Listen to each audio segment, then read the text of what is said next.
โทรศัพท์มาดิตรงไหนอ่ะ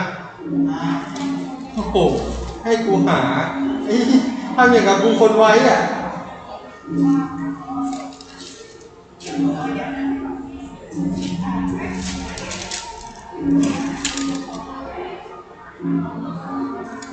เร็วๆดี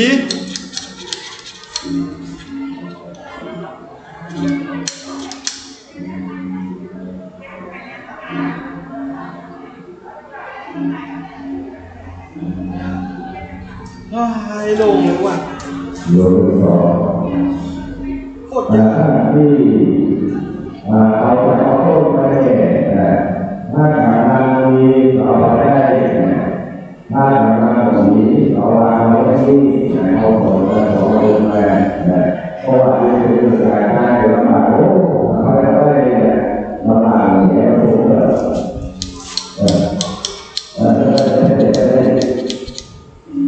วก็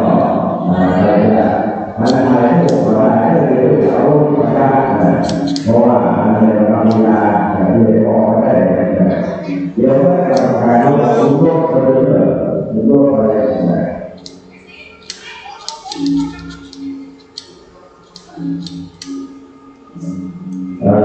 รัฐบาลที่อยู่ในบ้านเราจะเป็นพวกการแม่บางวันการบางทีทุกสายที่มาลงการในการรัฐบาลอย่างนี้ก็ได้ลองมาทำให้ตัวเองพักสู่ในที่แล้วก็ทำให้ที่การในสลาที่ก่อนจึงว่าท่านก็ต้องได้มาประโยชน์ไว้ได้พอดีเป็นในการว่า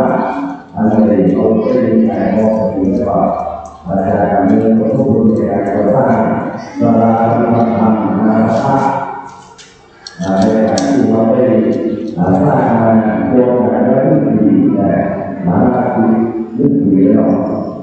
นึกดีแต่ที่เราคือแค่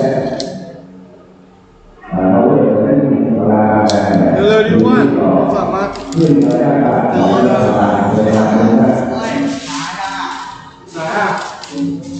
นี่เลยแล้วคิดว่าไม่มาจะเปิดได้ไหมไม่เองไปแท้ๆเร็วๆดีไปไม่ได้เราขอไปเปิดได้เลยยกตัวที่ข้างหน้าเลยยกตัวนี้ถ้าเปลี่ยนให้กับตัวทุกวันอันนั้นจะเอาไว้เลยเร็วๆก็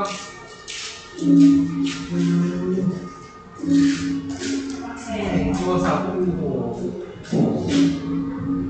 นี่ใหญ่จริงแล้วนะ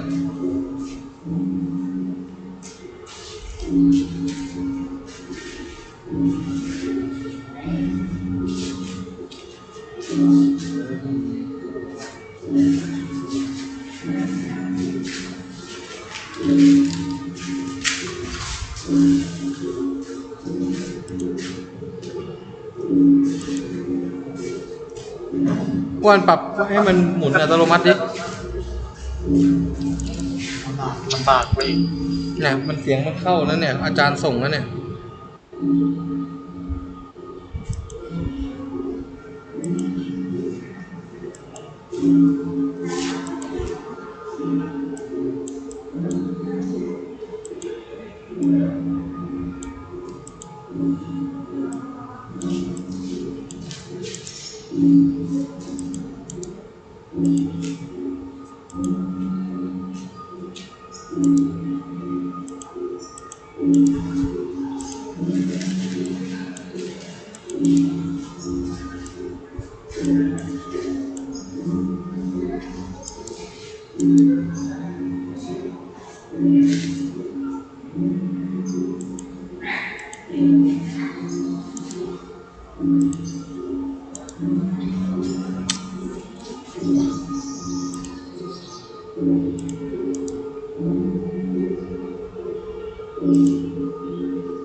ไป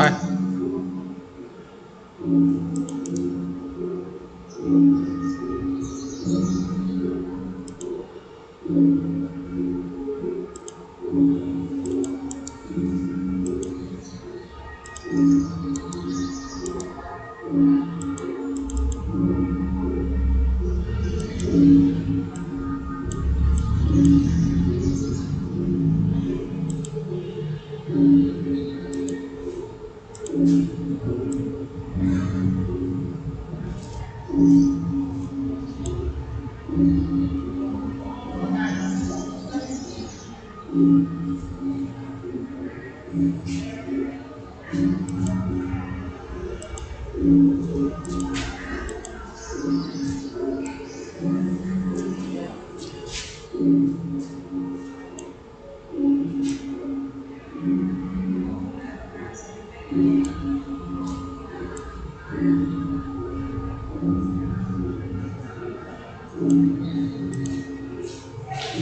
วนเขากลับกันละ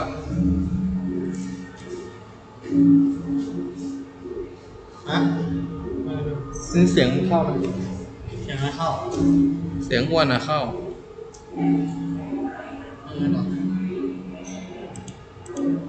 ก็มันก็ออก YouTube เนี่ย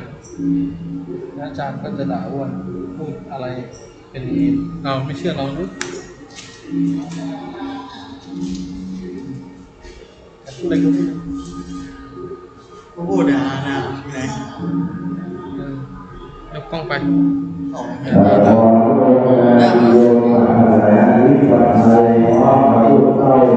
จากที่น้องผู้ฐานโดยมาร่วมในงานแต่เดียเพื่อทางมาต้านมาประโยชน์บริโภคงานประโยชน์อะไรไม่โดยแต่ไม่ได้ขอ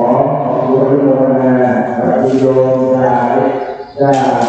เด็กดีละโลกงานวิชาที่เด็กหญิงรัตนาดีคุณผีที่วัดได้ร่วมบุญเพื่อทางหลักของโรงงานกุศลโดยและขอคุณโรงงานกุศลผ้าทุกคนผ้าลายผ้าเนื้อที่แล้วเราได้อยู่เองแล้วเราได้ขึ้นมาของโรงงานผู้ขายโดย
ขอบคุณทุกคน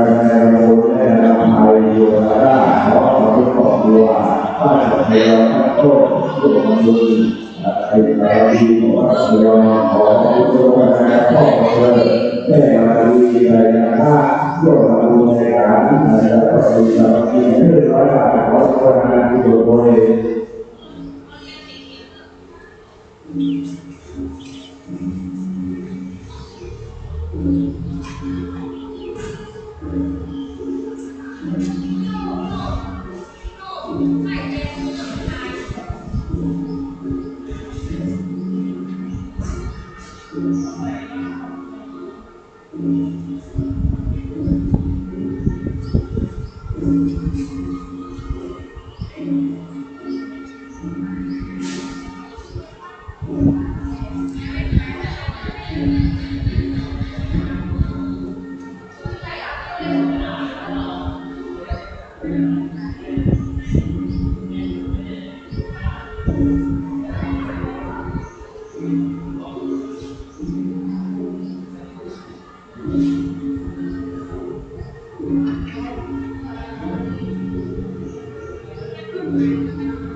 พี่น้อง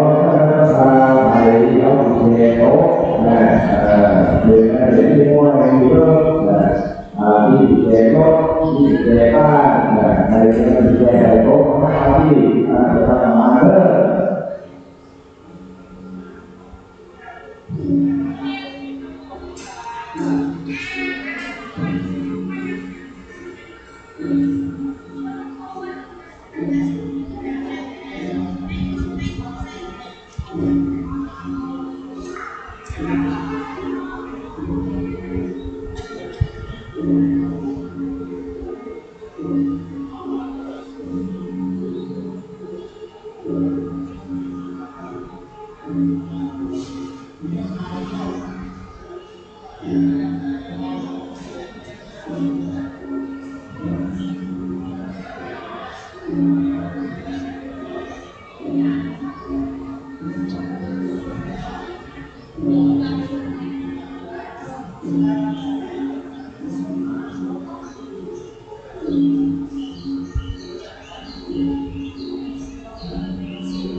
ที่ทำให้เราจะต้องไปเรียนรู้สุดหลักธรรมะและโครงการรู้ในงานโจทย์จะรู้ในงานเรื่องของผู้ดีและอะไรอย่างนี้ความที่มันมีชื่อและมีเด็กท่านหลายมีงานนอนแค่มีสาวก็ต้องเอาเรื่องสายจากที่น้องในงานวันเป็นงานในการมีสาวมีในส่วนที่ท่านมีทำให้เราได้รับเราเองสุดท้ายใช้แต่ที่ทางเราของเพื่อนเราได้โยนมาท่านแก่เราที่ตัวไม่ได้ทำอะไรของความเก่งอะไรจะทำให้ดีอยู่ได้เราได้มีเรื่องได้หมดแต่เราจะได้ดีกว่าที่เด็กอายุมากกว่าเราที่ว่าเราที่ว่าเราที่ว่าเราก็ตามที่เราอย่างไรเราที่ว่าเราอะไรอะไรที่มีอะไรที่ได้เรามีอยู่ที่เราอยู่อย่างที่ว่าเด็กตัวเราที่อายุมามีการอยากที่ว่าใจเราที่หาตัวเราทุกอายุเราทุกขาเรา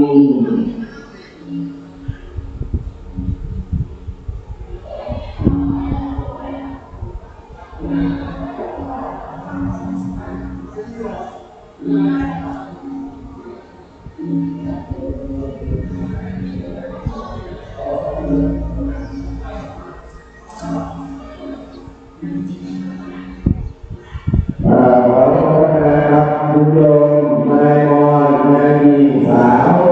ร่วมทำบุญสาธุธรรมโมวัดตาขอทำงานกุศลเลย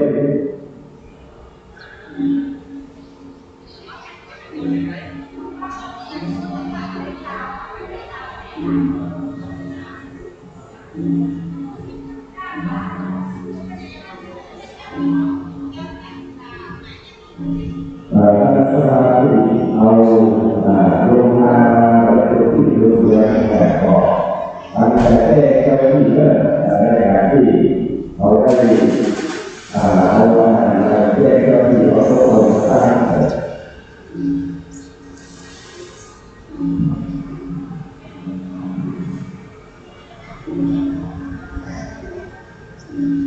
อคุณเหมือนคนงานคุณโยมให้คุณโยมมาเรียนใน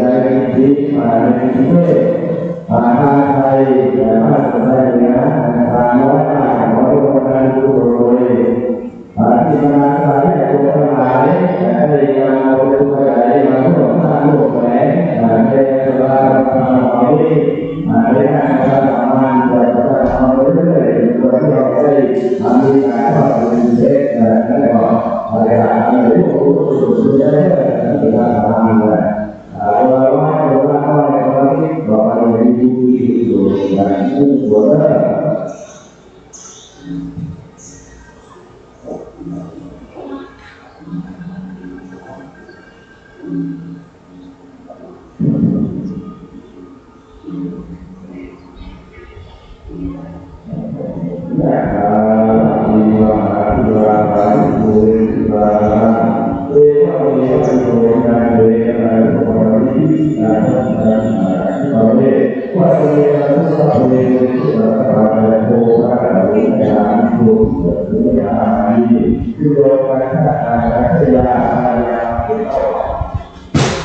มาดูดีว่ามาเขาเรียนเขาเรียนความเป็นมาเป็นมาในถ้าเรา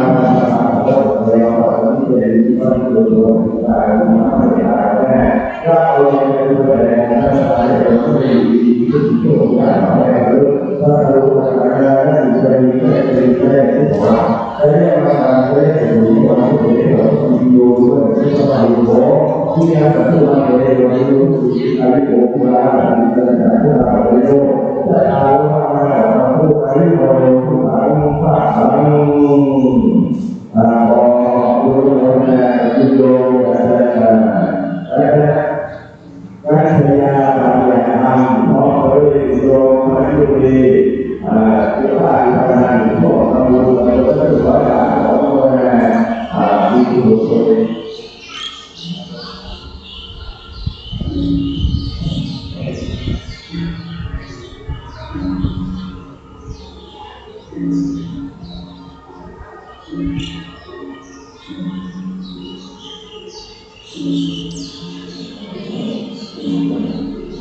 นี่แหละที่มาที่มาที่มาที่มาเรียกว่าเรียกว่าโยมนะเรียกว่าที่มาที่นี่อาที่มาที่มาที่มาเรียกว่าที่สาวเรียกว่าที่สาวโลว่ารู้ในหารู้โยมที่รู้ในหาเรียกว่าของผู้ดีและอะไรเรียกว่าที่มาที่ที่อันนี้เกิดขึ้นมาที่แต่เกิดขึ้นมาก็เพราะรู้เราในนะผู้คนเราจะไหนนะที่เองว่าที่ผู้เป็นเราเขาขอว่าเราจะไหนที่พุ่งเราก็ได้เป็นที่พุ่งอะไรเราดูผลในการทำงานเราเรียกว่าดีมากเลยว่าในที่ทางเราเรียนในตัวในตัวเราในตัวน้อยในการทำงานที่หัวในทางหลายผู้เป็นตัวอะไรอะไรเราผู้ดีที่อยู่อย่างพระเจ้าผู้ให้เป็นอย่างนั้นคือเรื่องนี้เป็นเรื่องที่ได้บอกว่าเป็นอย่างนั้นไม่ได้เป็นที่ว่าเลยว่ามีโยมว่าเป็นพระบาทโยมแม่ผู้มาเลยเราเลยผู้ดีกายโยมมาที่การสร้างพระใจโยมแต่อารมณ์มาผู้อะไรเราอารมณ์พระอารมณ์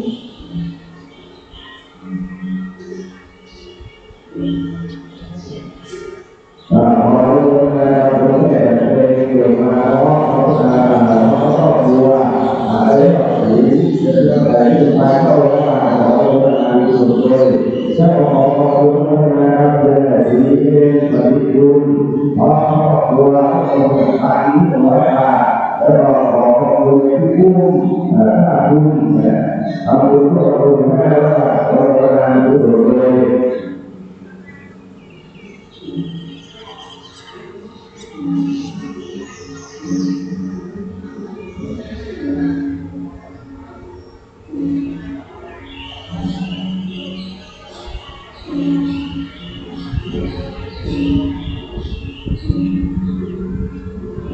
Thank you.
Untuk mengenai ini dengan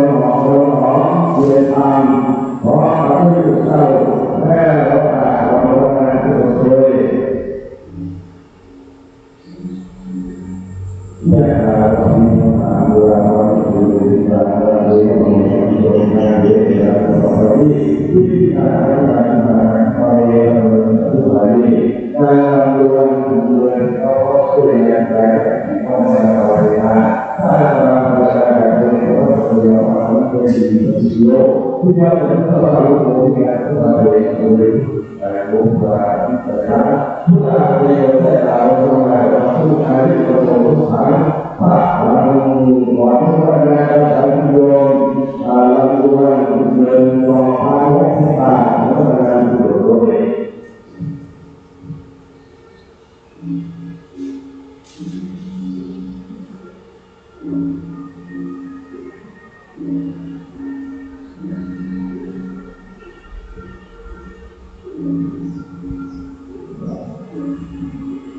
ยะถาภิวาทาภูริสาเวเวโตนะเทนะโมระภิสานังนาสเมเอเทนะโมระสุญญาสัมมิโยสุญญาเอวะภูริยะเรวะนิพพานะวิสีอันนี้เป็นการนิยมภูริยะนั้นมีเราเอาไว้รอผู้ใดพระรักนั้นที่เราเอาไว้ในพระ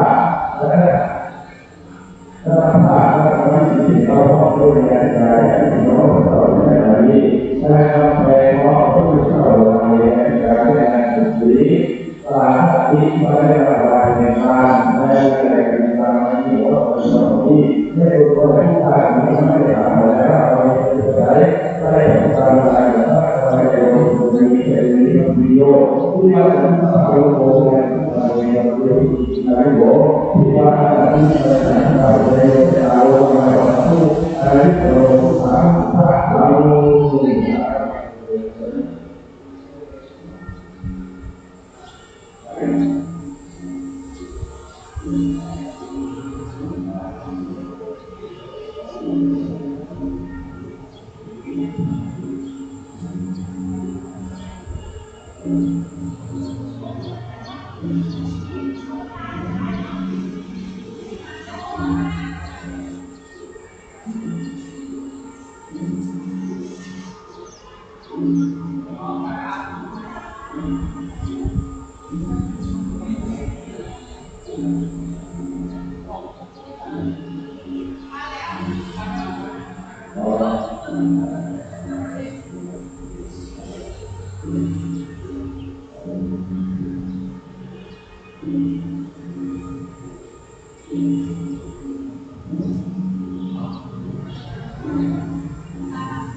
ขออนุโมทนา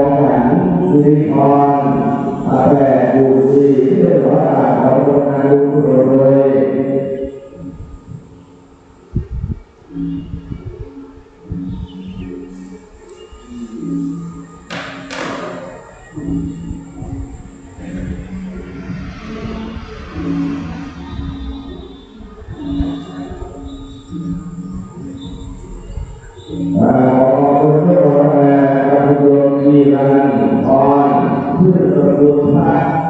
ก็รู้แผนที่มาแต่ว่าการเอาเวลาสุดเลยเพราะขณะนี้โยมพระสุทธิชา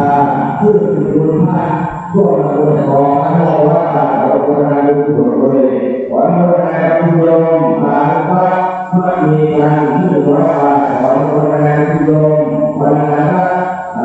ที่ผู้เด็กเอาเวลาสุดเลยวันวันโยมทุกการยาเทพรแต่ของพระเจ้าของพระนาคุโดย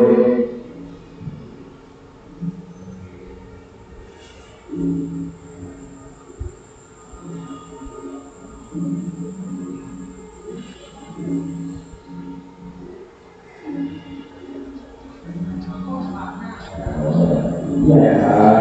วิวัฒนาภราภิโยติสาระเมเอวะโยญาเตนะภราภิทิฏฐานิยันนานาเมสุตเวโกติสาระโออาโยญาโยญาเอวะตุเยนะเตวิวะเป็นวิสีอันเสดนะนิหันเอาเอามาโอนชอบเด็กแต่ไม่ได้รู้ได้มาวันเวลาอันนี้เป็นชอบเด็กมาดีอะไรที่น้องมีเอฟเอสหารอนเราดูเล่นทีละผู้หาค่าเล่นมาผู้หาค่าเล่นเทศหาค่าตอนสวนรัชดาวันนี้ได้มาวันเวลาเป็นมาวันนี้เราจะยอมวันนี้เราจะได้ก็เป็นแสดงให้เราเพื่อที่จะมีผู้ที่โอ้ยาและการเสริมการดูแลมีแก่ดีก็เป็นโยที่เราจะต้องทำโอ้ยตัวเองเราเป็นผู้ที่อะไรโอ้ถ้ามีเราที่เราจะทำอะไรแต่เราเราทุกอันนี้เราหวังว่าเราเราต้องการพัฒนาการหญิงสองคนแต่ละเราชอบเด็กของเด็กลูกแต่การทำงานว่าเพราะว่าการรวมเอกเทศภาวะที่สุขุนทุกทีทุกยาทุกอาชาโดยละทุกอาชาโดยประเทศอาชาต่อเกิดรัชดาวันแต่ที่วันเด็กร้อยบาทอนุโมทนาบุญส่วนเลย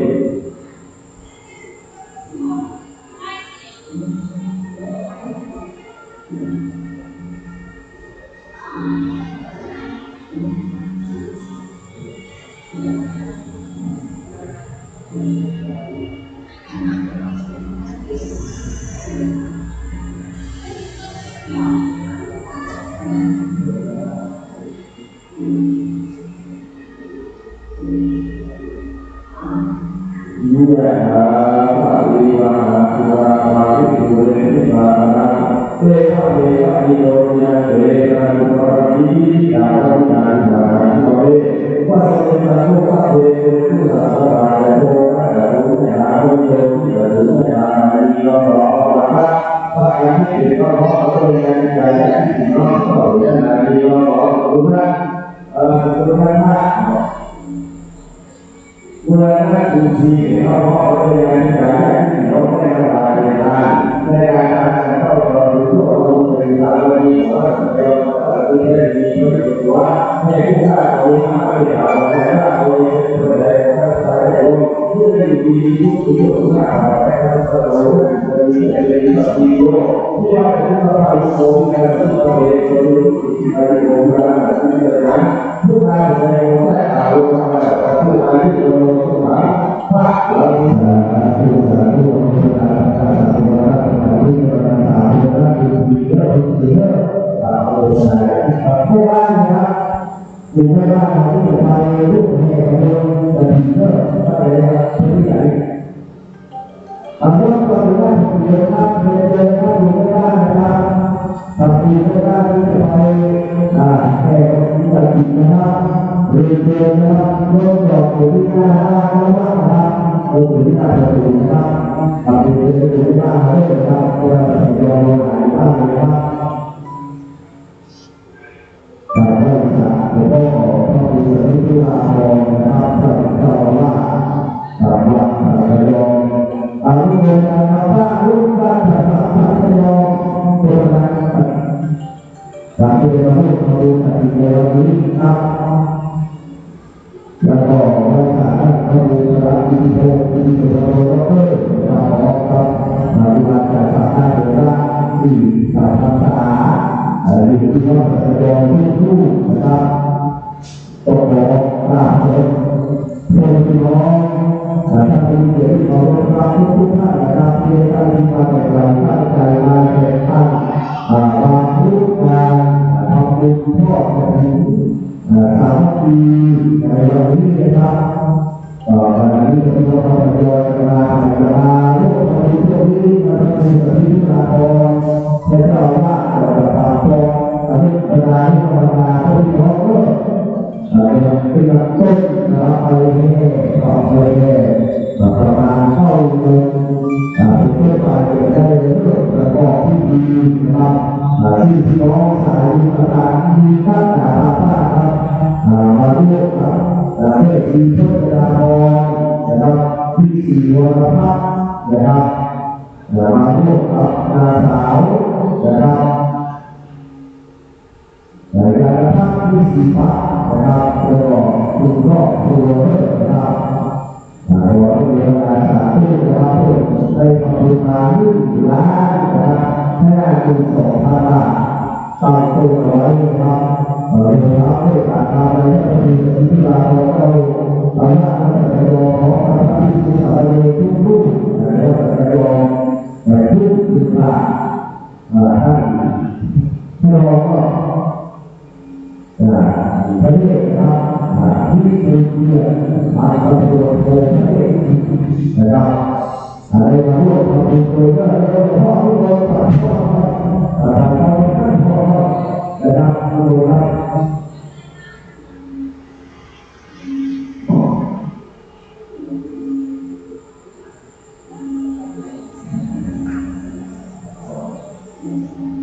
ยะถาวะริวหาปุราปาริปุเรนตาเยภเมภริโยนะเทระนุปปฏิปิตาสังฆังนาภเวภมุตสุภเทโพเรตุตะภาโยภะสุญาโยทิกะสุญาเอมะโหตุเยอาจเตโยติปะเวทิอันเดชะนาลิอันโนโตะเตหิมุเตโตมะโตเยะกะโตถ้าการตัวเป็นลายแล้วก็รู้ตัวเองนี่เป็นเรื่องการงานเราเรียนมาเรียนดีกับที่โลกที่ว่าเป็นภาษาโลกเนี่ยเราเรียนรู้ดีกันโยมาที่ในสายตาในโลกตาโลกตาโลกตาที่เราโลกผ่านผ่านโอ้โหเราดูการดูเราดูตัวเราเองที่ดีเราก็ดูและการศึกษาของทุกท่านนะครับมีอะไรน้องเราทุกคนนี้ผู้ที่กุศลเมื่อเราขอให้พระกุศลในพระเจ้าพระศรีมหาราชนะครับแล้วก็พระกรุณาของพระองค์ทุกท่านทุกคนนะครับหรือเวลาทุกท่านรองเลยครับ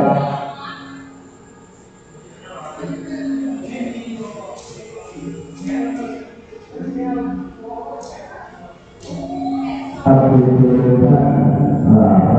ประโยชน์ตัวเองท่านรองครับได้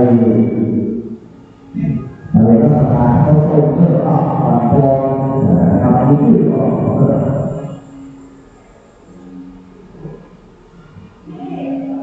ว่ามีราคาตัวราคาตัวเองราคาเองก็มีประโยชน์นะเรื่องอะไรก็ตามที่การทำงาน ผู้เรียนที่สามารถโยนและรู้อย่างมันโยนที่รู้อย่างวิโยที่ว่าจะต้องสามารถรู้อย่างผู้มาเรียนผู้เรียนที่มาโยถ้าที่ว่าที่จะใช้ตามไปโยนแต่อารมณ์มาแล้วทุกอายุเราต้องทำภาพเรา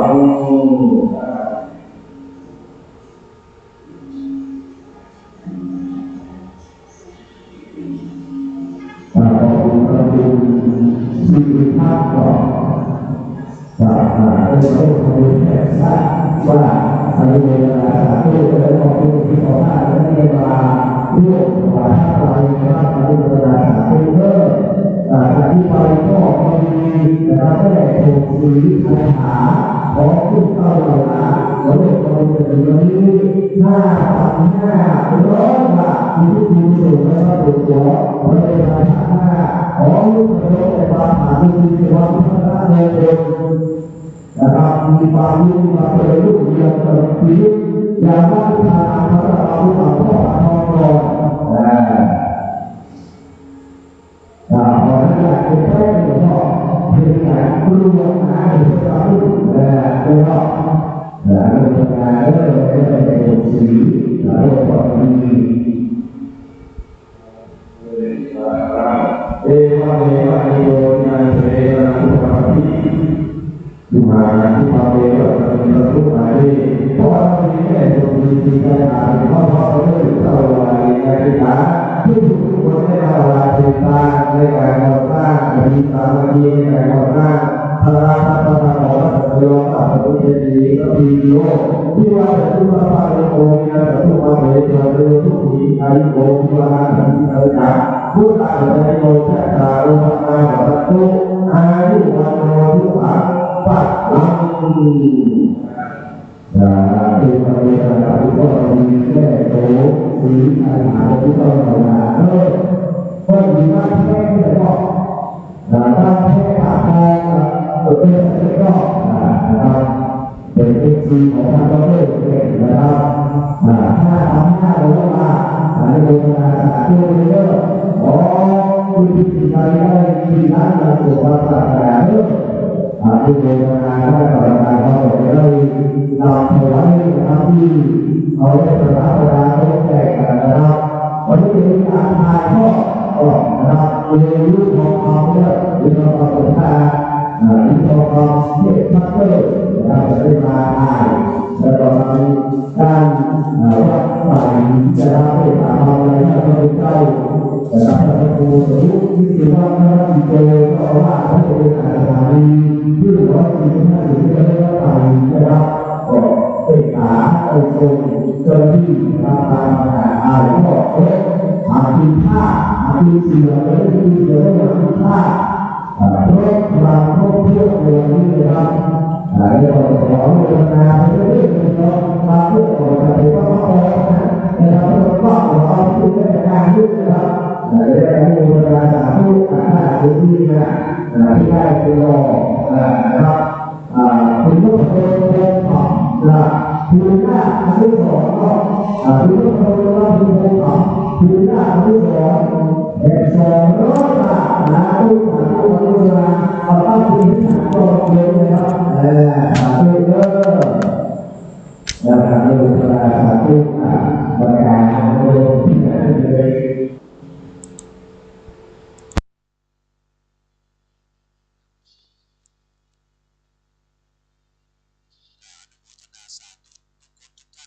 ที่มีส่วนร่วมทำให้การละทานในครั้งนี้เกือบจะสำเร็จแล้วนะครับเดี๋ยวสักกำหนึ่งเขาจะได้แห่เนาะแต่คืนนี้เขาได้เฉลิมฉลองสมโภชนะครับนิมนต์พระสงฆ์เจ้าได้มาเจริญพระพุทธมนต์นะครับในเบื้องต้นนี้จะได้ขออนุโมทนากับคุณสุกัญญาคุณไมตรีคุณไพบูลย์ตรีกาญจนานันท์นางสาวสุริตาชนธรรมนะครับและเด็กชายผลิตเนาะนะครับตรีกาญจนานันท์จากกรุงเทพมหานครมาร่วมทำบุญแหม300,000 บาท300,000 บาทอนุโมทนาสาธุเนอะเดี๋ยวเขายิบมาก่อนนี่อันนี้เพิ่นไม่ประสงค์ออกนาม มาร่วมทำบุญโดยขาตุขออนุโมทนานะครับเดี๋ยวจะได้อ่านรายชื่อไปเรื่อยๆนะครับที่ท่านยังไม่ได้แจ้งยอดเดี๋ยวก็มาแจ้งยอดเนอะนะครับนอกจากนั้นก็นะครับเอาเริ่มต้นตั้งแต่ท่านพระครูสถิธุราธรเจ้าอาวาสวัดสันขยอมพร้อมกับพระภิกษุสามเณรทุกรูปในวัดสันขยอม 10,000 บาทก็คุณแม่ชีนะครับพจนาพรวิศีวรพัฒน์นะครับหลวงพ่อนิมนต์ปัดปอนเนอร์นะครับแล้วก็ยานทัศน์วิศีปัตนะครับแล้วก็ครอบครัววิศีวรพัฒน์ครอบครัววิศีปัตพร้อมข้างหน้าซิดนะครับอันนี้ก็1,520,000 บาทลองเอามาปั่นปอนกันเด้อมาพ่อแป๊บหนึ่งนะลุงเด้อปั่นปอนกับหลวงพ่อยะถาวะลีวะหาปูราปาลิปูเรนทิสากรังเอวะเมวะอิโตตินังเปตนังอุปกปติจิตังปัจจิตังตุมหากังกิปะเมวะสมินสันตุสเพปูเรนตุสังกปาจันโทปนะละโสยะถามณิโชติละโสยะถาสปีติโยวิวาจันตุสภะโลโกวินาสันตุมาเตตวนตรโยสุกิกิกายุโกอภิวาทานะสิริสนิจังพุทธาปัจจัยโนจตาโลธรรมาวัตันตุอายุวันโนสุขังปะลังสาธุสาธุขออนุโมทนาครับคุณจำเนียนเนอะบุญละคำนะครับตอนบานโนร่วมทำบุญกฐินพร้อมกับบริวารพวกพ้องทุกคนทุกท่านเนอะที่ใส่ซองมานะครับตรโยสุกิกิกายุโกวิวาทานะสิริสนิจังพุทธาปัจจัยโน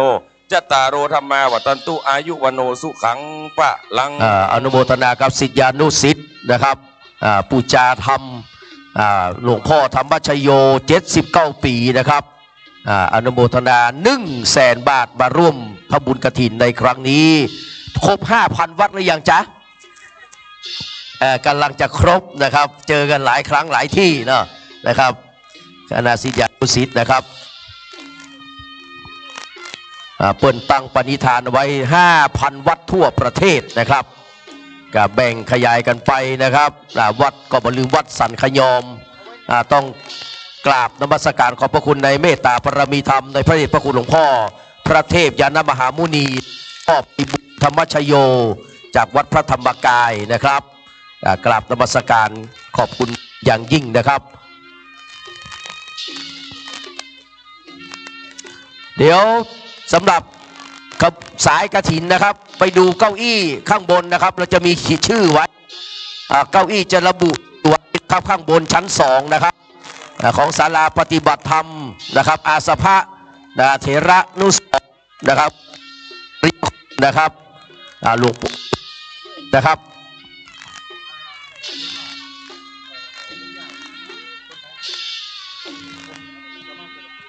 ครับสำหรับพี่น้องสถานขออนุญาตคือหมู่เฮาทั้งหลายนั่งอยู่ตั้งลุ่มนี่เนาะเก้าอี้กาที่เต็นท์กานะครับในศาลาด้านล่างได้นะครับแต่ชั้นบนนั้นสงวนไว้สำหรับท่านที่เป็นเจ้าภาพสายกฐินต่างๆจะมีชื่อเพื่ออยู่นะครับหมู่เฮานะครับฟังตั้งลุ่มนี้เนาะจะมีการทอดมดนะครับอนุโมทนาสาธุครับนอกจากนั้นนะครับพ่อวันชัยคุณแม่นะครับสิริเพนชัยสวัสดิ์พระอาจารย์ไพรัตน์ปโรแบบ100,000 บาทอนุโมทนาสาธุเนอะตันนางนัทร่วมทำบุญ100 บาทกับคุณสุพันธ์คุณอย่างนี้คุณรุตมุกดาเนาะครับแฮม200 บาทสาธุสาธุอนุโมทนานะครับสาธุสาธุอนุโมทนาศิษยาคณะศิษยานุศิษย์บูชาธรรม79 ปีหลวงพ่อธรรมชโย100,000 บาท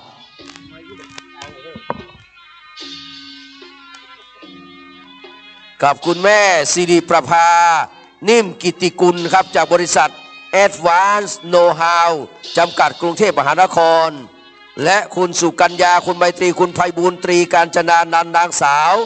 สุริตาชนธรรมเด็กชายพริษนะครับตรีการจนานันท์จากกรุงเทพมหานคร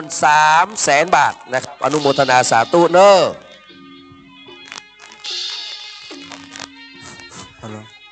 แล้วก็คุณบุญเลิศนะครับคุณคำมูลเนาะแสนคำแต่คืนเพื่อนมาตานะครับ16,200 บาทนะครับคุณบุญเลิศคุณคำมูลแต่คืนเพื่อนมาตาแล้วเนาะ16,200 บาทครับอนุโมทนาสาธุนะครับแล้วก็คุณอาทิตย์คุณสมศรีคันธวังร่วมทำบุญนี่เอามาได้อ่านรายชื่อคือเทวดานะครับคุณนครสุวรรณนะครับร่วมทำบุญกฐินแด่เจ้ากรรมนายเวรขอให้เจ้ากรรมนายเวรได้มาปัตตาอนุโมทนาเนอะ200 ปารมีสาธุสาธุแล้วก็คุณประสิทธิ์คุณสุรีนายสุรสิทธิ์ยอดเมืองดีและครอบครัวร้านกล้วยยอดเยี่ยมนะฮะสันทรายน้อยเขานี่นะครับ100 บาทอนุโมทนาสาธุนะครับครับอนุโมทนาสาธุเนอะขอให้มีอายุมั่นขวัญยืนสุขภาพร่างกายพระนามัยแข็งแรงนะครับเพราะว่าอานิสงส์บุญกฐินไม่สิ้นสุดเปรียบประดุจโภคะมหาศาลนะครับเขาได้กินได้ใจไปตลอดชั่วกาลนานนะครับเดี๋ยวท่านรองอย่าเพิ่งกลับเนอะให้อยู่ด้วยกันในวันนี้นะจะไปนำขบวนอยู่เนาะครับสาธุสาธุอ้าวแม่มาปันปอนแม่มาเอาปอนก่อนก่อนที่ปอนให้ผมอ่านก่อนอ่านก่อนแล้วถึงจะได้บุญด็อกเตอร์มานัทคุณสุนันทาแสนมณีชัยอุทิศบุญกุศลให้กับป้อสุรินทร์นางอุ่นเรือนคันธวังเนาะแล้วก็พี่สุรีนะครับทิชินะแล้วก็น้องสังวานกันทเวศรวมกันตึงมดตึงมวล 5,000 บาทสาธุสาธุเอาปอนจากอีป้อก่อน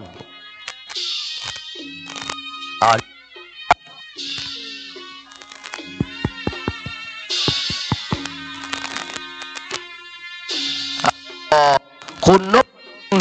จินตนาพระกรนักวัดแสนนีชัยอุทิศบุญกุศลให้กับป้อเฟื่องนางสาวสศิธรเฟื่องบางโพเอาปอนเนอร์ยะถาวะลีวะอาปูราปาริปูเรนทิสาคารังเอวะเมวะอิโตตินังเปตนังอุปกปติอิชิตังปชิตังตุมหากังคิปะเมวะสมินสันตุสัพเพปูเรนตุสังกปาจันโทปนะดาสูญญถามณิโชติดาสูญญถาเอวังโหนตุดีและอาจจะในวันนี้ก็เป็นวันสิริอันวิเศษเหตุนั่นหมายมีคุณโยมนพดลและคุณโยมจินตนาและคุณโยมสุภกรณทวัฒน์และมาแสงมณีชัยเป็นเก้าพร้อมกับด้วยญาติกาได้มาถวายเป็นทานยังอุทิศส่วนบุญสุขส่วนไปหายังป้อเฟื่องและนสสศิธรพ่วงบางโพและพระเต้าแต่นั้นหมายมีอาจารย์ดรมานัทและคุณโยมสุนันทาแสงมณีชัยพร้อมกับด้วยญาติกาญาติมิตรพี่น้องลูกเต้าเหล่าหลานได้มาถวายเป็นทานจตุปัจจัยในการก่อสร้างและอุทิศส่วนบุญสุขส่วนอย่างนี้ประดับประเติงยังป้อสุรินทร์และนางอุ่นเฮือนกันเท่าวังและปีสุรีบางนาลาทะและบัตเต้าแต่นั้นถวายเป็นตาลประหลอดประเติงยังปีสมศรีที่นาเล่นน้องสาปีอันไหนน้องสังวานกันท่าเวทผู้ได้มรณาไปสู่พระรพนาแม่นวจิตะดวงวิญญาณของท่านอยู่แห่งหนตำบลใดก็ตามจุมารับสาบโมตนาส่วนบุญสุขส่วนนี้นั้นจุจะมีจักเตลีโสยาทิตาโบท่าสิโตเปตรับจาจักตาอุลลาพลัญจาพิปุณปฏินังเหปิปุตังปสุตังอนัปปกันติพวสปีติโยวิวัจันตุสัพพะลูโควินาสันตุมาเตตวนระโยสุกีกิกายุปะทะติสนิจังพุทธาปัจจโนจะสันตุอายุวันโนสุขังปะลังสาธุสาธุสาธุขออนุโมทนากับคุณโยมนพดลคุณโยมจินตลาคุณโยมสุภกรณัฐวัฒน์แห่งมณีชัยร่วมนำบุญแห่ง2,000 บาทก็ขออนุโมทนาบุญกุศลตย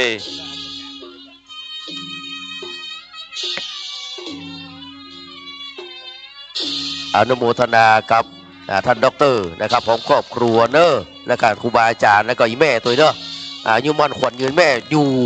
จนเพื่อถวายนะแม่เนอะฟังปิกเจเนอะเดี๋ยวเราจะได้ร่วมแห่องค์กฐินด้วยกันวันนี้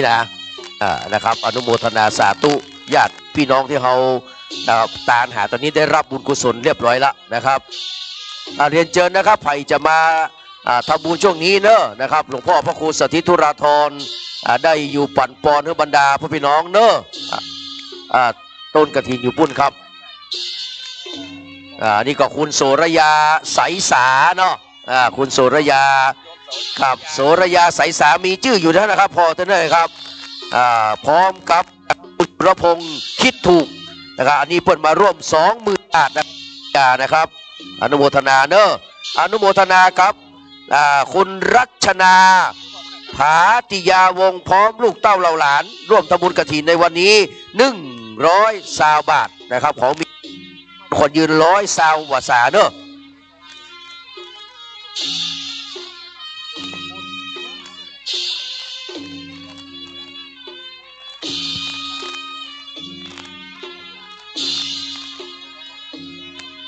ใครจะมาทำบุญช่วงนี้ก็ขอเรียนเชิญนะครับจะได้อนุโมทนาสาธุเนอะทุกเจ้าบุญอยู่เขาก็อนุโมทนาได้นะครับถ้าใครจะเอาปอนก็ขอเรียนเชิญนะครับหลวงพ่อพระครูสถิตสุรนะครับสถิตธุราธรนะครับ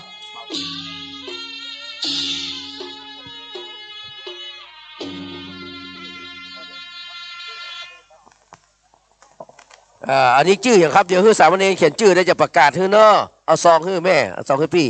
นะครับเขียนในซองใส่ซองแล้วอย่าอ่านชื่อเดี๋ยวจะได้อนุโมทนาสาธุเนอะกับพี่สาวนะครับมาร่วมทำบุญเนาะอนุโมทนาสาธุขณะนี้ท่านอาจารย์ผู้จารย์บ้านเรากำลังไปปรับเครื่องเสียงนะครับคือมันมีเสียงดังบ่คือมันหลุดเนาะนะครับเพื่อจะได้เฉลิมฉลองอนุโมทนาสาธุสุดยอดนะครับกับบรรดาพ่อพี่น้องทุกคนทุกท่านเนอะล่าสุดนี้คุณโสรยาใสสาคุณสุรพงศ์คิดถูกของครอบครัวอันนี้เพิ่นมาตั้งต้นกฐินไว้ 20,000 บาทอนุโมทนาสาธุนะครับคุณพ่ออนุสรคุณแม่พันนีอยู่สุข 5,000 บาทนะครับคุณอิศรคุณกิมลันคุณยศยิ่งร้านลองกอยลาบขมนะครับนี่ก็ 12,700 นะครับ70 บาทนะครับอนุโมทนาสาธุนะครับก็อนุโมทนาครับจายตี้เนาะนางคำเด็กหญิงเสียงดาวนะครับเดี๋ยวแสงดาวนะชื่อเพิ่นแสงดาวแล้วเพิ่นอ่านเขาฟังเพื่อปิดเสียงนี่หรอเขาต้องบอกว่าแสงดาวอันนี้อยู่ใกล้มาเป็นอย่างนะครับจายตี้เนาะนางคำเด็กหญิงแสงดาวเด็กชายจายปังพร้อมครอบครัว100 บาทสาธุสาธุนะครับบ้านประดา74นี่อยู่ใกล้ๆพี่น้องไตเขาเลยนะครับแต่อู้มาได้แต่ว่าฟังพอจะหูเรื่องอยู่นะครับกับนอกจากนั้นขออนุโมทนากับท่านพลตรีหญิงนิพาจินดาพร้อมครอบครัว10,000 บาทนะครับคุณดัชนีฟราเชลเลนิโคนะครับ 5,000 บาทนะครับคุณจุธารัตน์สิทธิสม 10,000 บาท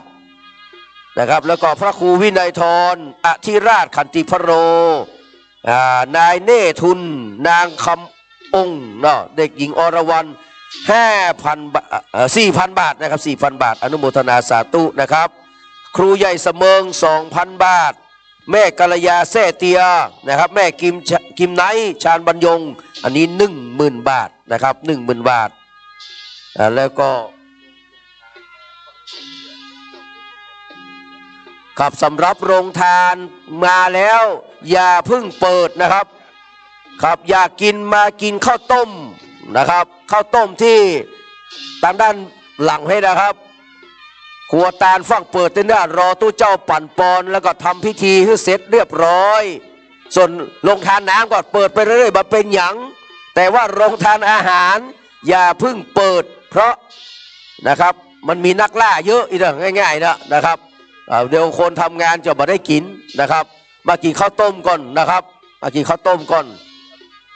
ครับเอาถุงมาใส่ข้าวต้มไปก็ได้หลวงพ่อพระครูสถิตว่าเด้อนะครับแล้วก็จะอนุโมทนาไปเรื่อยๆนะครับช่วงนี้นะครับคุณแม่กัลยาเสเตียนะอ่านไปแล้วนะ10,000 บาทนะครับคุณสันติภาพคุณกัมปนาทแถลงการอุทิศให้กับนางวรรณประภาแถลงการ10,000 บาทนะครับคุณอาทิตยารัตนาพรพิษพร้อมครอบครัวนะครับเดี๋ยวมาอ่านก่อนอ่านก่อนแล้วก็ปั่นปอนก็อนุโมทนาครับคุณสิริพรดวงทัพเนาะนะครับพร้อมครอบครัวทำบุญ100 บาทนะครับแล้วก็คุณชนันทิดาอาสากิจพร้อมบุตรและครอบครัวเท่าไหร่จ๊ะอนุโมทนาคือเอาปอนของพ่อก่อน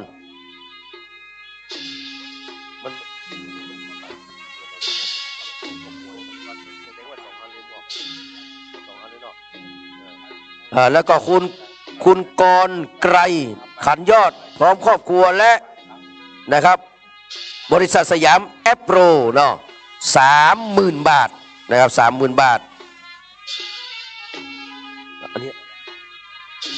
แล้วก็คุณประวิทย์คุณสายพินปัญญาโส 9,999 บาทเต้าดอกกุหลาบแดงของไก่พันนิพาพอดีเนอะนะครับเอาปอนก่อนป่อมีน้ำก็กวดน้ำกวาดลงดินนะแม่กวดลงดินเลยแล้วก็คุณสุวิทย์คุณนงครานหงสุวรรณพร้อมครอบครัวอำเภอฝางจังหวัดเชียงใหม่ 5,000 บาทนะครับคุณวรรณาจำปาพร้อมครอบครัว 5,000 บาทครอบครัวแม่จันหอมมณีนะครับนายชำนาญนางอภาค่าเที่ยง 23,000 บาทเนาะนะครับแล้วก็นายวิทยาพงศิริประธานกตตรอันนี้เป็นประธานตำรวจที่สันทรายนี่เนาะ50,000 บาทนะครับแต่ขอบคุณคุณวิทยานะครับแล้วก็นายสมศักดิ์นางกี้คำจาพร้อมครอบครัว 51,000 บาทอนุโมทนากับแม่จันสมจิโนตันนะครับสันทรายน้อย 1,000 บาทอนุโมทนาสาธุนะครับแล้วก็คุณสมศักดิ์คุณกี้นี่เป็นพี่น้องไตเนาะ51,000 บาทนะครับ51,000 บาท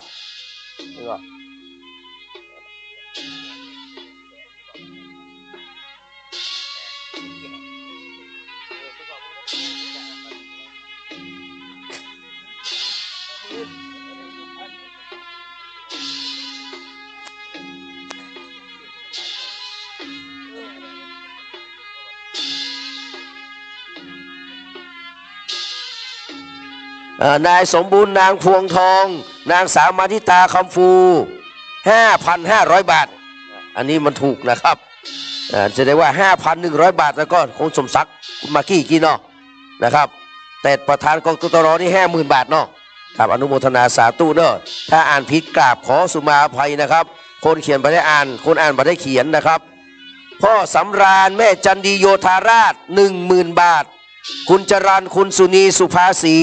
5,000 บาทนะครับแล้วก็คุณเฉลิมประดิษฐ์อาชีพผู้บริหารสายงานเครือข่ายธุรกิจขนาดเล็กและขนาดย่อย FME เนาะมจธนาคารกรุงไทยจำกัดมหาชน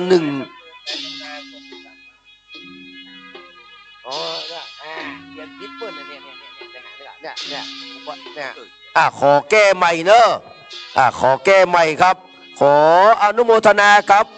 นะครับครอบครัวพ่อคำแม่จันหอมมณีคุณชำนาญคุณอภาค่าเที่ยง 25,000 บาท23,000 บาทเนาะนะมันเสร็จเลขนี้ให้ออกแล้วนี่วันนี้แหละ23,000 บาทนะครับอนุโมทนาสาธุเนอะอนุโมทนาสาธุแล้วก็นะครับคุณอัจฉริยานะครับคุณอัจฉริยาเอิบสิริสุขผู้อำนวยการฝ่ายอาวุโสผู้บริหารสำนักงานภาคสำนักงานเชียงใหม่นะครับ บมจนะครับธนาคารกรุงไทยจำกัดมหาชน 2,000 บาทแล้วก็พ่อเชิดเกียรติแม่จันฉายชัยมั่น 5,300 บาทอนุโมทนาสาธุเนอะเขียนชื่อกันครับแล้วก็พ่อนาน74ครับพ่อนานอินสมเตปิน 3,000 บาทเนอะอนุโมทนาสาธุกับตัวเก่าตัวนะครับ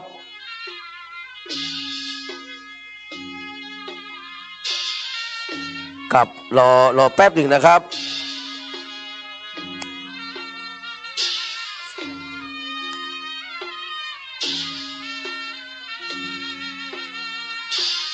แล้วหลวงพ่อไปไหนหลวงพ่อไปไหนไม่รู้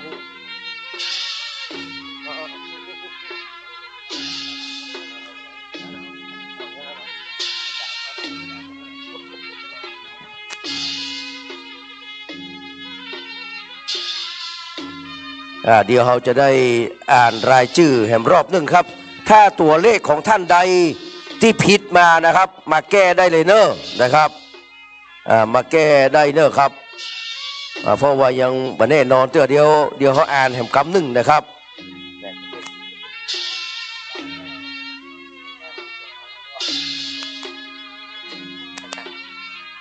อนุโมทนาครับคุณกรินจงเจริญสกุลนะครับ500 บาทอันนี้อยู่สันนาเบงสันทรายนะครับ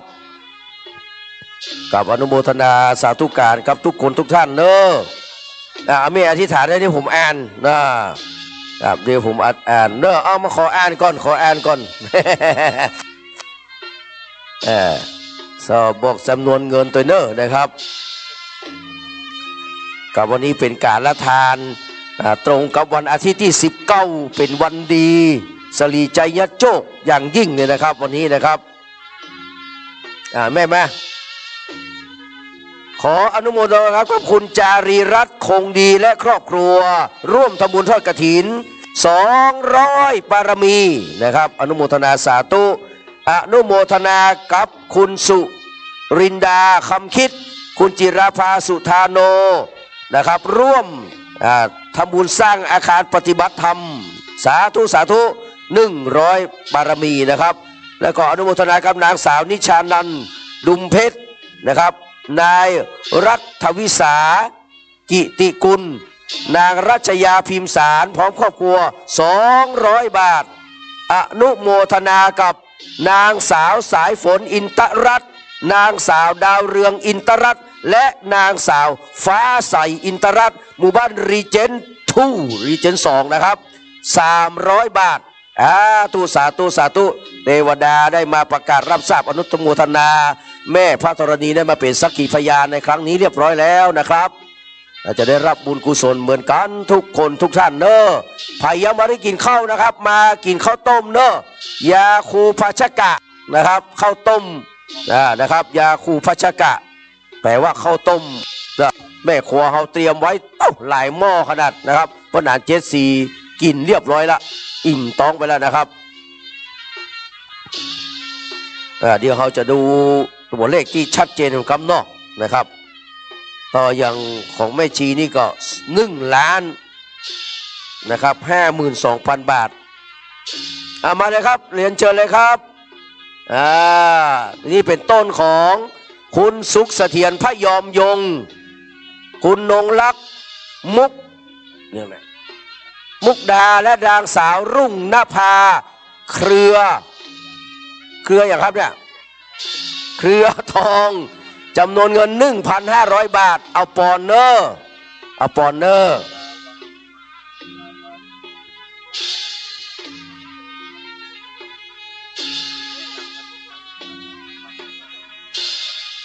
พี่น้องอยากคนใดจะทำบุญก็ขอเรียนเชิญเลยนะครับมาเอาปอนได้เนอตั้งจิตอธิษฐานนะครับการละทานในครั้งนี้เป็นบุญกุศลที่ยิ่งใหญ่นะครับจะเอาปอนตัวก็ได้นะครับสา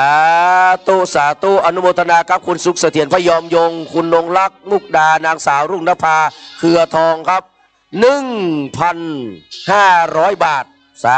ธุอนุโมทนาเนอะมาเอาปอนก่อนมาให้ก่อนเนี่ยตั้งจิตตั้งใจตั้งเจตนาศรัทธาก่อนเดี๋ยวจะได้อ่านชื่อนะครับจะได้อ่านชื่อเสียงเรียงนาม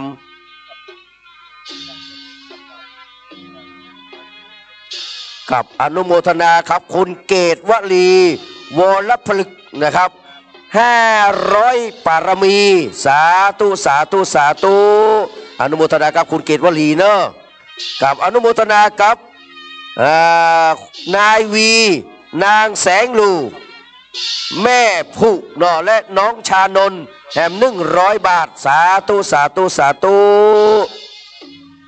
สาธุสาธุอนุโมทนาเนอะใครจะมาเอาปอนก่อนเรียนเชิญตั้งนี้เนอะ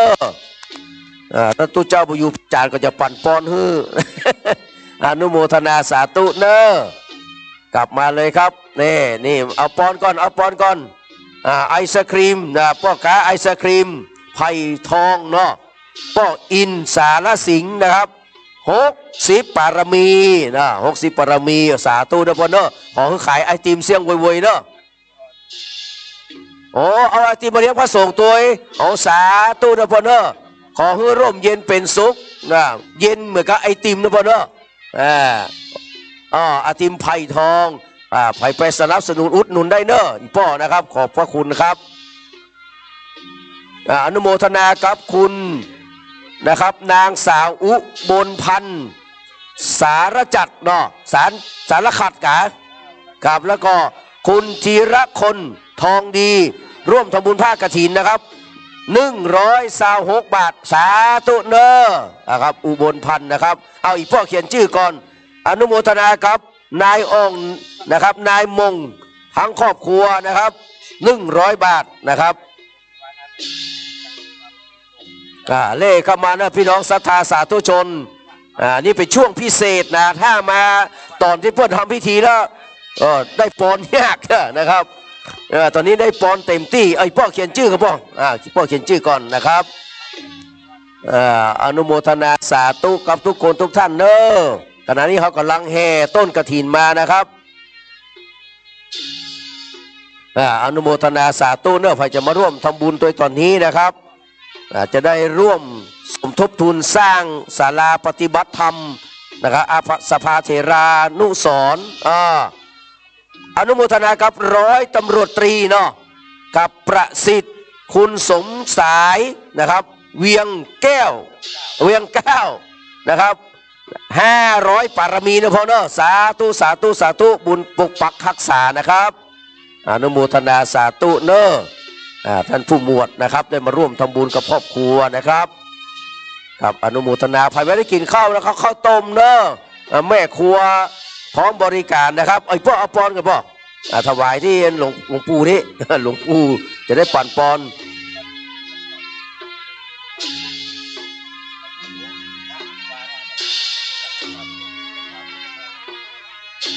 สา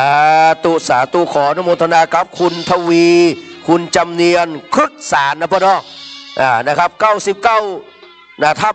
643หมู่7แห่ง1,000 ปารมีสาธุสาธุนะครับครับได้เข้ามาเนอะใครจะมาทำบุญช่วงนี้นะครับมาทำบุญสุนทานบุญเป็นชื่อความดีของชีวิตบุญคือจิตน้อมไปในกุศลบุญคือความหลั่งไหลในใจตนบุญคือผลกรรมดีที่ทำมาบุญเป็นแหล่งความหวังพลังจิตบุญคือมิตรเคียงคู่สู่ภพหน้าบุญคือแหล่งความสุขทุกเวลาบุญคือค่าประทับใจกำไรตนพี่น้องทำบุญได้มีแต่กำไรนะครับสุโขปุญญสะอุจจโยการสั่งสมบุญนำแต่ความสุขมาฮื้อเหมือนกับบรรดาพวกพี่น้องที่มาร่วมกันทำบุญทอดกฐินในวันนี้นะครับได้บุญเหมือนกันทั่วหน้าครับทุกตัวทุกตนทุกผู้ทุกคนนะครับนอกจากนั้นยังได้แผ่กุศลไปถึงนะครับเทวบุตรเทวดาพญาอินทร์พญาพรหมพญายมราชกุฎนาคน้ำปรมัยไอสวนสรรพสัตตาเจ้าทั้งหลายทั้งมวลเจ้ากรรมนายเวรบุพการีชนนะครับเจ้ากรรมนายเวรตึงเก่าตึงใหม่เนอะจะได้ขอเอาโหสิกรรมซึ่งกันและการบ่ให้เป็นกรรมเป็นเวรถึงชาตินี้ชาติหน้านะครับเข้ามาเล่เข้ามาครับเล่เข้ามาเอาปอนก่อนแม่มาอ่านชื่อก่อนเปิดฝากมาก็บอกเป็นอย่างเอามาคืออ่านก่อนอนุโมทนากับสะพานบุญนะครับที่นำบุญของนางสาวอภิญญาชื่นชูวิทย์ มาร่วมทำบุญทอดกฐินวัดสันขยอมในวันนี้300 ปารมีสาธุสาธุสาธุอีแม่เพื่อเอาเข้ากองมาตัวนั้นไหมเนาะเอามาถวายเอามาฮื้อปอกเอามาตานก่อนเอามาตานหลวงพ่อก่อนมา2-3 กล่องไม่ตัวแทนมานี่ก่อนอนุโมทนาสาธุนะครับตอนรับคณะศิษยานุศิษย์ของพ่อธรรมชโยเนอะบูชาธรรม79 ปีนะครับพระเดชพระคุณหลวงพ่อท่านเจ้าคุณพระเทพยานมหามุนีนะครับไพบูลย์ธรรมชโยเนาะนะครับจากวัดพระธรรมกายนะครับอันนี้เพิ่งก็มากันหลายคนหลายท่านมาร่วมทำบุญแห่ง100,000 บาท100,000 บาทนะครับในปีนี้จะครบ 5,000 วัดทั่วประเทศนะครับศิษย์หลวงพ่อธรรมชโยนะครับเรียนเชิญทุกคนทุกท่านเนอะนะครับท่านที่เป็นเจ้าภาพโรงทานเนาะจะให้ประกาศก็มาเลยเนอะนะครับที่ประกาศกิจกรรมให้นะครับจะได้อนุโมทนาเกียรติคุณของทุกคนทุกท่านนะครับ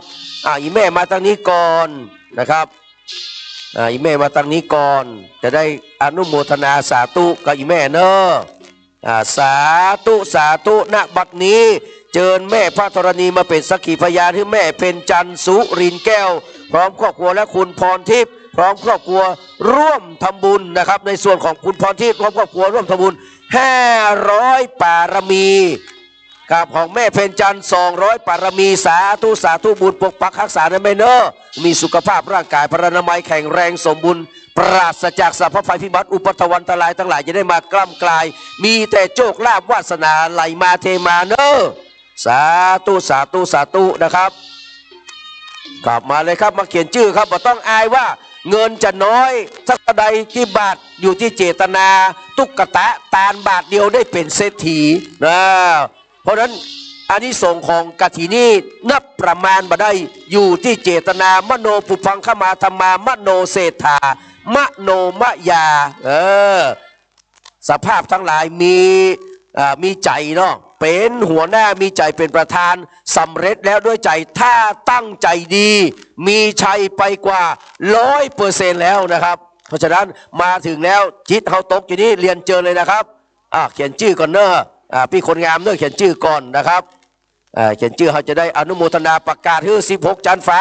15 จันดิน14 จันบาดาลแม่ธรณีเป็นสักขีพยานฮับเอาบุญกุศลนี้ไปหยาดน้ำสังสิโนทกนะครับอุทิศคือกับทุกภาคส่วนนะครับได้รับบุญกุศลด้วยกันในวันนี้เป็นบุญที่หาประมาณบัดได้นะครับอยู่ที่เจตนาเนอะเรียนเชิญทุกคนทุกท่านนะครับสำหรับพี่น้องศรัทธาเขาทั่วไปนี่เขาเรียนเชิญเนอะมันรุ่งกันตั้งรุ่มเนี่ยครับพื้นศาลาเนี่ยครับแต่ชั้น2ขอสงวนไว้สำหรับประธานสายกฐินต่างๆนะครับที่เขาได้เขียนชื่อเอาไว้มีเก้าอี้มีชื่ออยู่ติดเก้าอี้เนอะต้องกราบขอประทานอภัยกับพี่น้องศรัทธาสาธุชนทั่วไปตัวนะครับคราวนี้ขบวนแห่ของเรานำโดยท่านพระครูปนัสกิติพงศ์กิติโสพโนเข้ามาถึงปากตางแล้วนะครับหมู่เฮาเกียมต้อนรับเนอะหมู่เฮาเกียมต้อนรับขับสู้เนอะอย่าเข้าแถวต้อนรับก็ได้จ้างฟ้อนก็ไปตัวเนาะเมื่อพอก็ได้ฟ้อนต้อนรับนะครับกระบวนกฐินเขาเนอะของแม่ชีพจนาพรหมู่ปนิพจะมาก็นะครับแม่ชีเพิ่งกลับมานะครับแต่คืนเพิ่งกลับมาอยู่จนประเดิกประดืนเหมือนกันเนาะพ่อเนาะนะครับนี่อันนี้ก็เรียกว่าเสาพอ นะครับเป็นคนมือซ้ายเนอะวามะนะครับอนุโมทนากับนางสาวเปมิกาวรรณโกฏเนาะนะครับร่วมทำบุญทอดกฐินแฮม1,000 บารมีอนุโมทนาสาธุกับพี่สาวคนงามเนอะสาธุสาธุเอาปอนก่อนเอาปอนส่งท่านก่อนนะครับอนุโมทนากับคุณสุชาตินะครับคุณโสพินปัญญาตวนเท่าไหร่นี่1,000 บารมีเขียนไว้1,000 บารมี1,000 บารมีเนอะอนุโมทนาสาธุนะครับ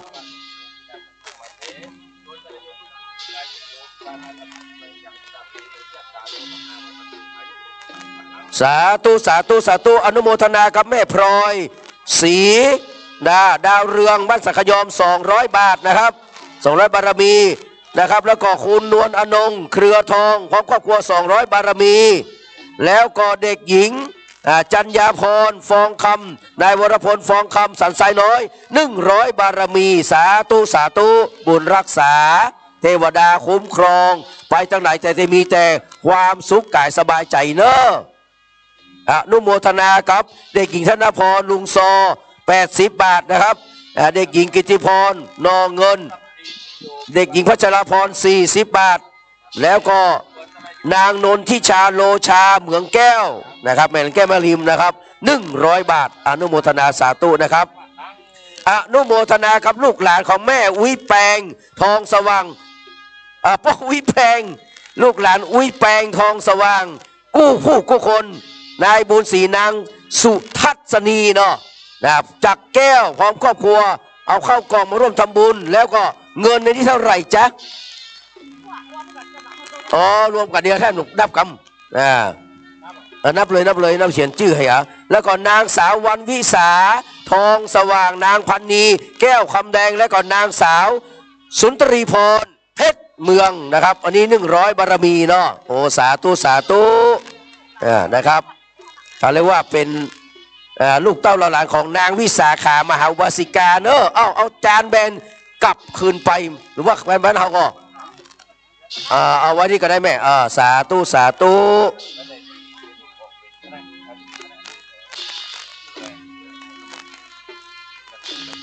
มาตรวจสอบรายชื่อเนอะ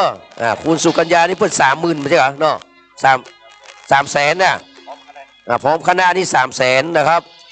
อนุโมทนาสาธุนี่นะครับอนุโมทนาสาธุเนอะกับชื่อใดที่เขียนตกหล่นไปนะครับแล้วก็จำนวนเงินผิดพลาดนะครับท่านมาแจ้งได้เลยนะครับเพื่อความถูกต้องกับเพื่อความถูกต้องแล้วก็จะได้นำนะครับประกาศชื่อนะครับไปใส่ไว้ในสุวรรณปัตตาลาบเงินลาบคำสนามจำชื่อไว้ตกน้ำบ่ฮือไหลตกไฟบ่ฮือไหมนะครับฉายาวิยะอนุปายินีถึงไหนแล้วพระอาจารย์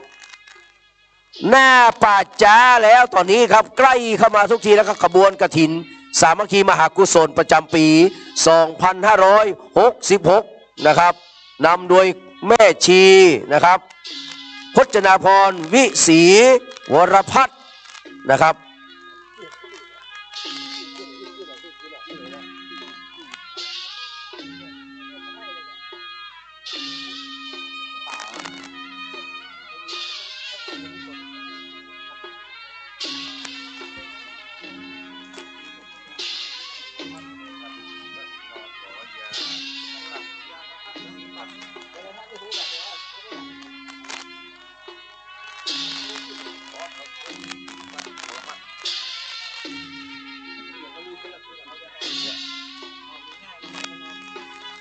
ตอนนี้มีหน้าอนามัยแล้วครับหมู่เฮาเตรียมพร้อมต้อนรับเนอะครับเตรียมพร้อมต้อนรับคณะกฐินสามัคคีนะครับมีท่านพระครูปลัดกิติพงศ์กิติโสพโนนำขบวนแล้วก็มีแม่ชีพจนาพรวิศรีวรพัฒน์นะครับ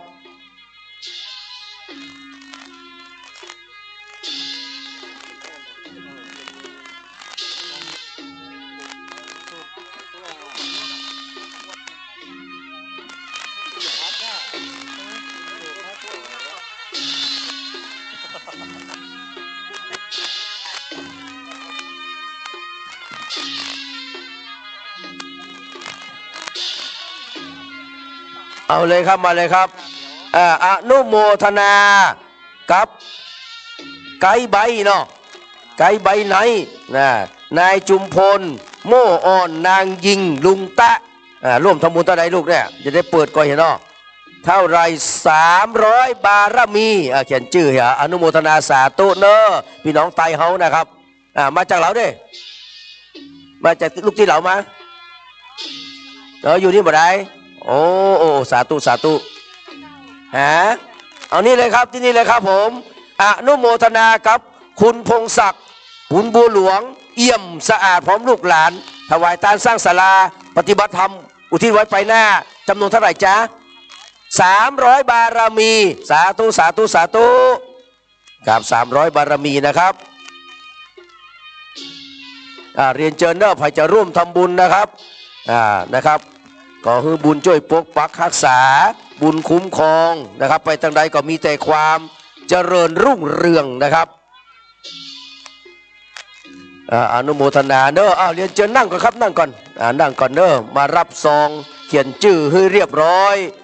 นะครับไม่ต้องไปอายว่านะครับเงินจะเท่าใดจะนักจะน้อยอยู่ที่เจตนาเนอะอย่าดูหมิ่นนะครับบุญกรรมจำนวนน้อยมันจะคอยตอบต้องสนองผลนะครับเปรียบประหนึ่งนะครับตุ่มใหญ่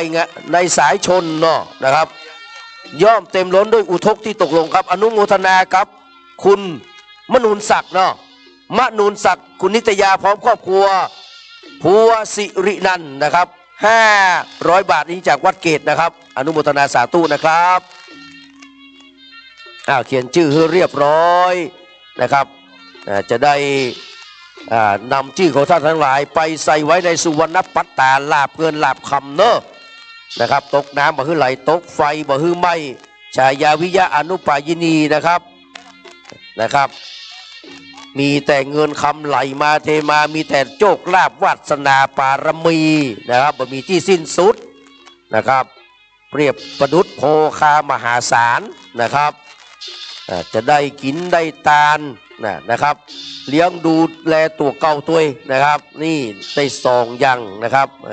อนุโมทนากับคุณทองใบพัดสวัยและต๋องนะครับจากนครปฐมลูกแม่พระเจดีย์เนาะนะครับ700 ปารมีอนุโมทนาสาธุครับมาเลยครับอนุโมทนาครับคุณกัลยานิตราทองเนาะนะครับพี่แขกนะครับ1,000 ปารมีสาธุนะครับอนุโมทนาสาธุเนอะเอาปอนท่านก่อนเดี๋ยวก็มาให้พวกหนานอ่านนะครับกับเรียนเชิญเนอะมาร่วมทำบุญสุนทานด้วยกันในวันนี้นะครับ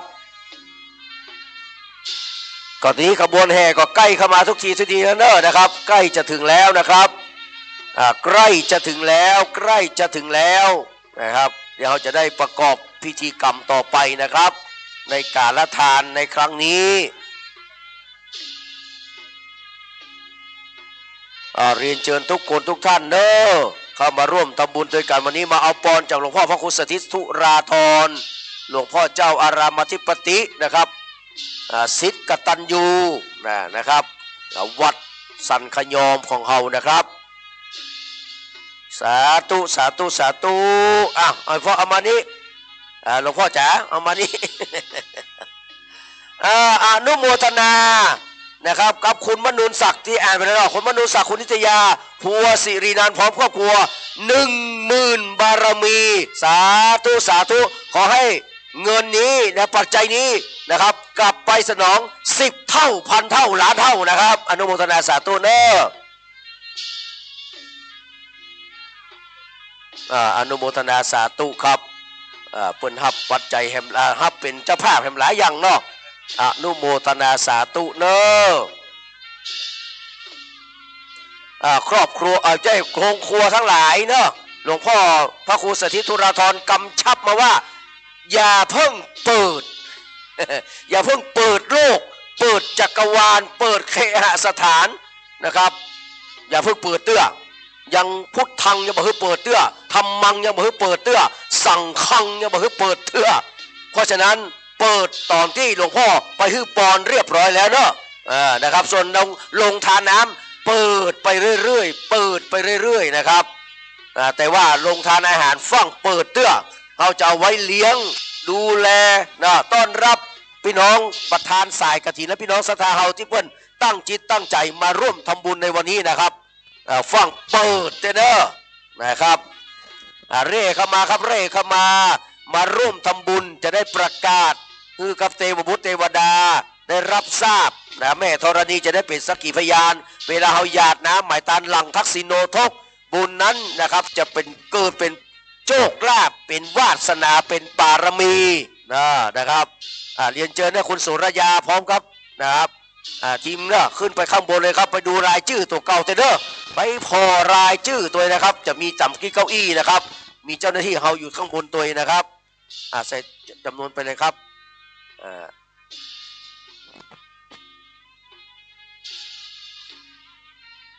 สา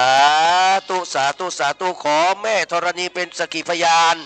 ในการทำบุญของคุณสุจิตรานาคประสงค์และครอบครัว500 บารมีสาธุสาธุบนปกปักรักษาเทวดาคุ้มครองเนอะสาธุสาธุครับเรียนเชิญนะครับบรรดาพ่อพี่น้องนะครับศรัทธาสาธุชนทั้งหลายนะครับเหมือนกับว่าตุ่มใหญ่เปิดไงรับสายชนย่อมเต็มล้นด้วยอุทกที่ตกลงนะครับสาธุชนสั่งสมบ่มบุญบ่อยทีละน้อยประคองใจมิไหลหลงบุญนั้นย่อมเต็มพลันด้วยมั่นคง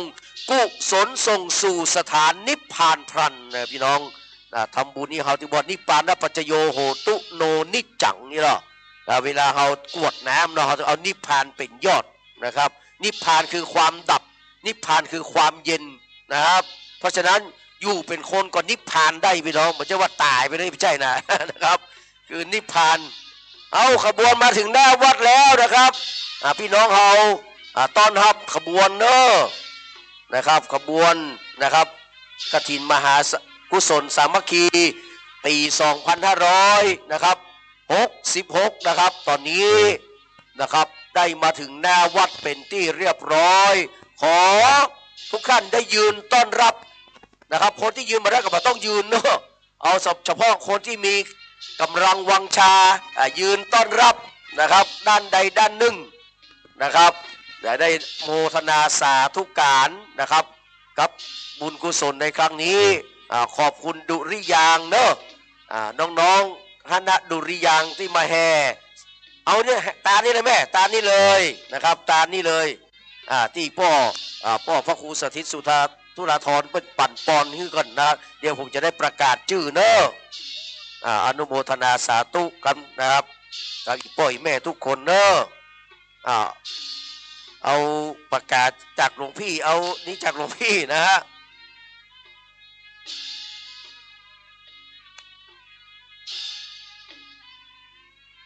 เรียนเชิญเลยครับคณะศิษย์ธรรมกายบูชาธรรม79 ปีพระเดชพระคุณหลวงพ่อธรรมชโยนะครับ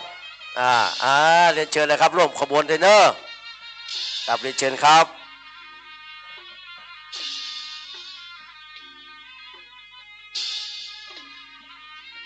ตอนนี้แห่เข้ามาจุที่ปากประตูวัดนี่แหละครับปากประตูทางเข้านี่เลยเนอะครับพี่น้องเขาก็ชื่นชมโสมนัสโมทนาเนอะนะครับปีติปราบปึ้มยกมือสาธุร่วมบุญก็ได้บุญละพ่อหนานไมตรีศรีสุพรรณสันขยอม100 บารมีสาธุนะพ่อหนานเนอะอายุมั่นขวัญยืนสุขภาพร่างกายแข็งแรงนะพ่อหนานเนอะ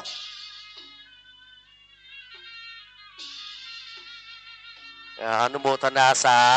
ธุการกับทุกคนทุกท่านเนอะครับ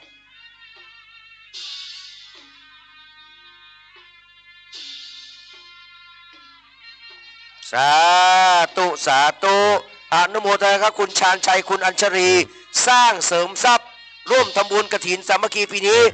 200 บารมีบุญปกปักรักษาเทวดาคุ้มครองเนอะ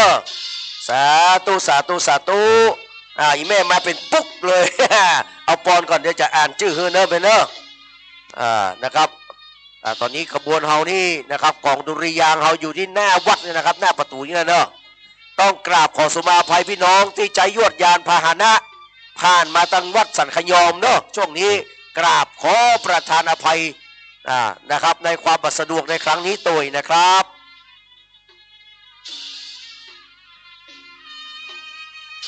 ครับพี่น้องเราก็มีห้องน้ำห้องท่าเนอะตั้งเพศนะครับเยอะแยะเลยนะครับตอนนี้ป้ายเข้ามาแล้วนะครับกฐินสามัคคีนะครับของวัดสันขยอมในปีนี้ครับเดินเข้ามาไปแล้วนะครับเอาละนะครับอนุโมทนาครับคุณสมศรีนะครับพลประอิน 1,000 บารมีสาธุสาธุนะแม่เนอะอนุโมทนาสาธุกับขอหลายคนหลายท่านเนอะแต่ว่า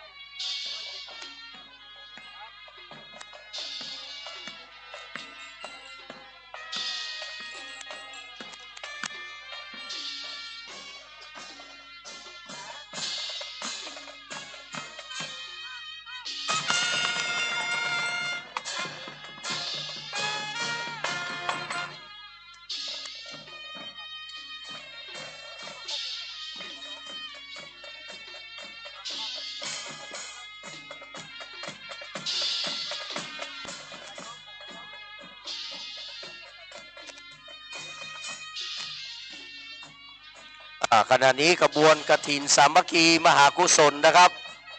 ประจำปี 2566 ครับของวัดสันขยอมนะครับ มาถึงในวัดเป็นที่เรียบร้อยแล้วนะครับ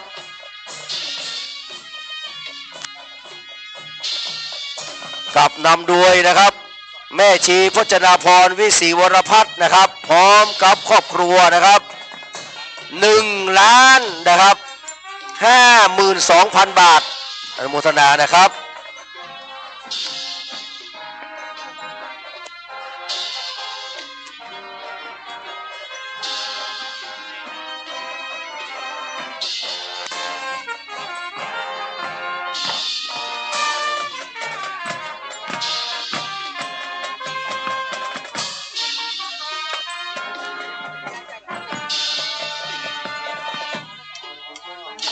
กับดุริยางค์จากโรงเรียนคำเที่ยงอนุสรณ์นะครับอันนี้มืออาชีพเด้อนะครับได้มาร่วมแห่โดยวันนี้นะครับ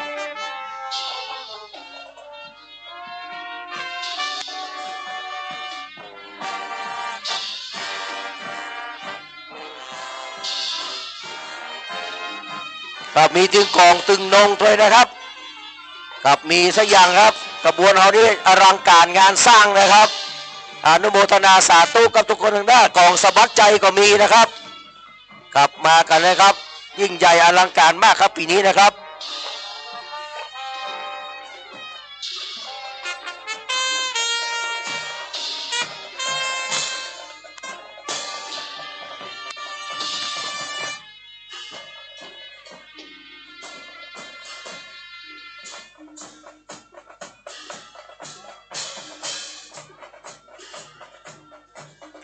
ครับทุกภาคส่วนได้มาช่วยกันในวันนี้นะครับขออนุโมทนาสาธุเลยนะครับ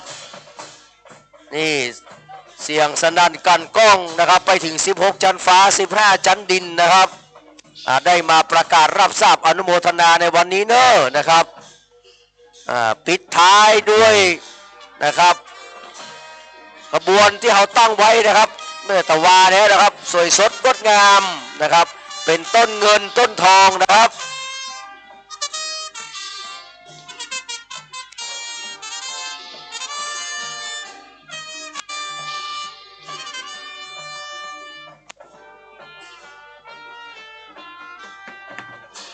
กับจากโรงเรียนคำเที่ยงอนุสรณ์นะครับ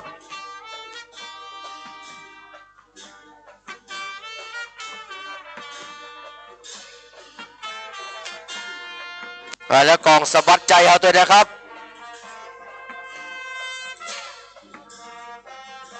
ครับยิ่งใหญ่นะครับอลังการงานสร้างสุดๆนะครับสำหรับการทอดกฐินนะครับของวัดสันขยอมประจำปี 2566 นะครับ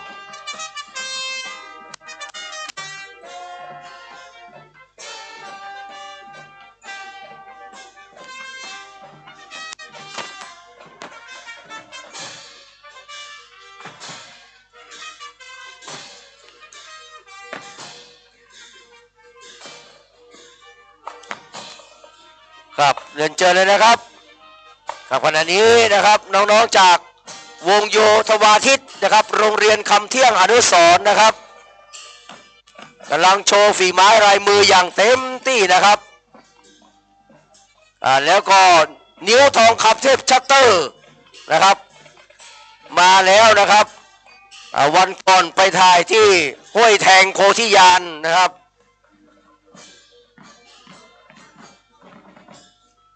ครับเดี๋ยวท่านพระครูประหลัดกิติพงศ์กิติสุพโนจะได้จัดขบวนนะครับ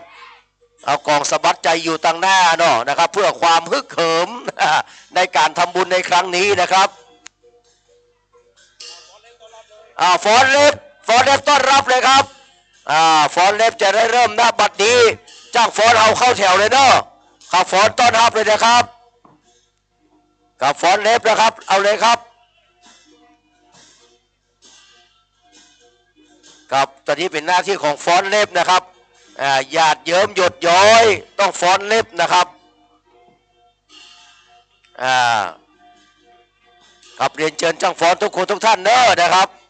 ได้ฟ้อนต้อนรับกระบวนกฐินสามัคคีนะครับของแม่ชีพจนาพรวิศรีวรพัฒน์นะครับแล้วก็พร้อมคณะครอบครัววิศรีวรพัฒน์นะครับวิศรีปัตและศิษยานุศิษย์นะครับเดี๋ยวท่านอาจารย์จะได้จัดระเบียบนะครับว่าจะฟ้อนจะได้ดีนะครับ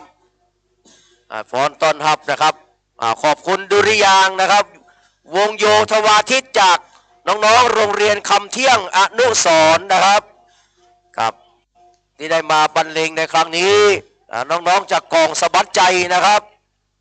ตอนนี้เรียนเชิญจ้างฟ้อนนะครับเราจะได้ยุติการใจเสี่ยงก่อนคือจ้างฟ้อนได้มีสมาธิในการฟ้อนดนตรีพร้อม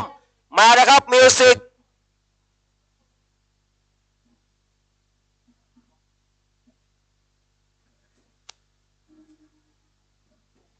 เพื่อนคอยกองสดนะครับเอาเลยครับ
ต่อไป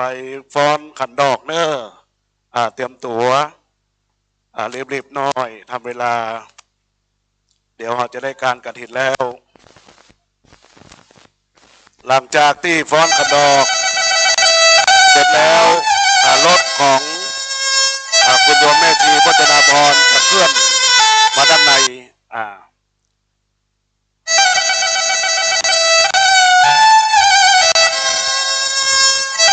หลังจากที่ฟ้อนขันดอกเสร็จเรียบร้อยกองสะบัดใจก็แห่ครับดุริยางก็บรรเลงขึ้นเลยนะเพราะว่าจะเคลื่อนรถของคุณแม่และรถที่ต้นบุญใหญ่เข้าสู่บริเวณบนเวทีเลยนะครับกับอนุโมทนากับคุณวิไลคุณดาวเรืองนะครับประพันธ์วิจิตรจากใจบุญ200 บารมีนะครับจำไม่ได้เลยละ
1,52,000 บาทนะครับ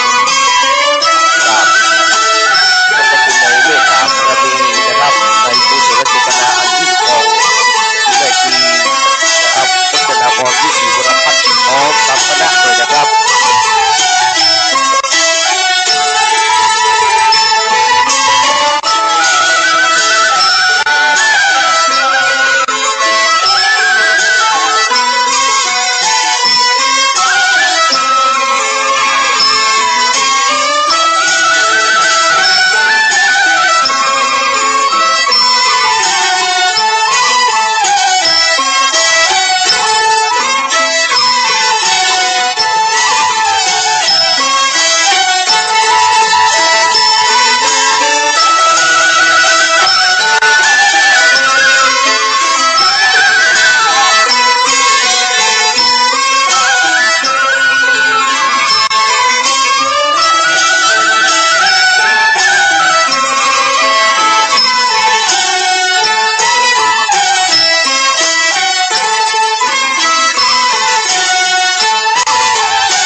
เสียงปรบมือนะครับน้องๆนะครับฟ้อนรำขันดอกนะครับ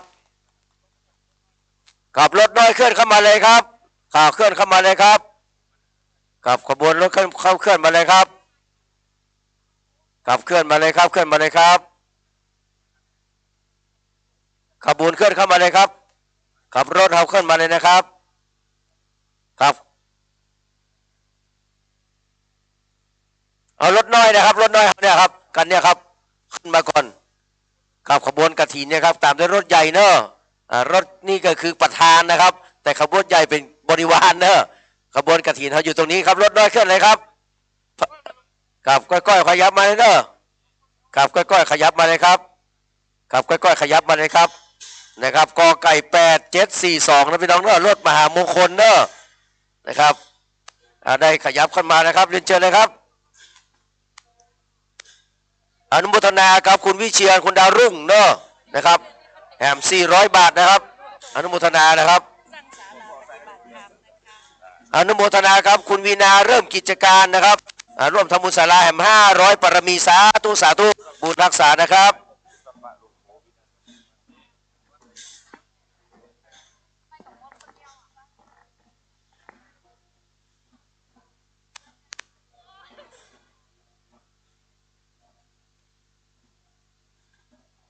รถก็ขยับมาตรงเพแล้วครับรถใหญ่เข้ามาเลยเนอะเอามันอันนี้หน่อยเนอะขับของต่างหน่อยเนอะนะครับต้องตั้งท่าดีๆนะครับหมู่เฮาเข้ามาเลยครับขบวนด้วยเฮาเข้ามาเลยครับรถใหญ่ขอต่างหน่อยเนอะขอต่างหน่อยเนอะครับขอต่างหน่อยเนอะครับเพราะว่าขบวนมันใหญ่นะครับรถมันใหญ่จะต้องโยกย้ายนะครับ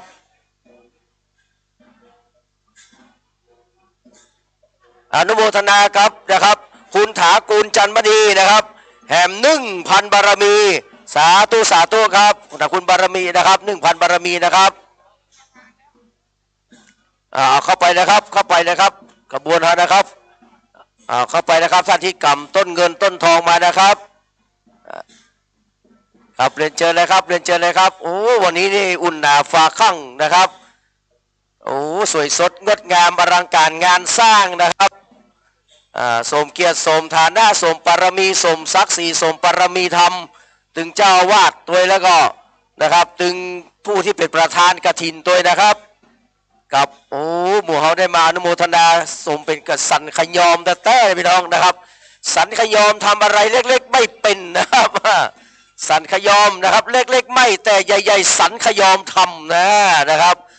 เรียนเจอเลยครับเรียนเจอเลยเนอะครับผ้าไตรถือไว้ขึ้นตรงบนเนอะประคองไว้ขึ้นข้างบนนะครับสำหรับผ้าไตรนะครับผ้าไตรเอาขึ้นข้างบนเลยเนอะพอตั้งหลังตัวเนอะนะครับขณะนี้ขบวนรถใหญ่ของเขานะครับก้อยๆขยับเข้ามาเนอะอีป้อเดี๋ยวก่อนขออีป้อพ้นไปก่อนนะครับ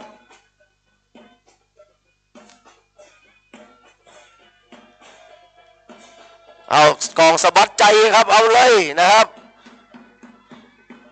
ครับเกิดความพึ่งเหิมในงานบุญนี้นะครับสุดยอดเอาท่านสทมาแล้วเนอะเอามานะครับขอคณะกรรมการเอาอัฐบริขารบริวารเนอะขึ้นตำบลที่เขาจัดไว้นะครับครับเอาอัฐบริขารเนอะผ้าไตรขึ้นไปตำบลนะครับกรรมการเขาเนอะกรรมการเขาเอานะครับช่วยกันอันนี้ขึ้นไปนะครับผ้าไตรก็ดีอัฐบริขารก็ดีนะครับเอาขึ้นไปตังบนเนอะพอน้องลูกขยับก่อนลูกขยับก่อนดูข้างหลังด้วยก้อยๆเนอะมันหนักขอสุมาภัยเถอะเนอะเดี๋ยวแป๊บหนึ่งมันมาบัดนี้ขยับอีกหน่อยหนึ่ง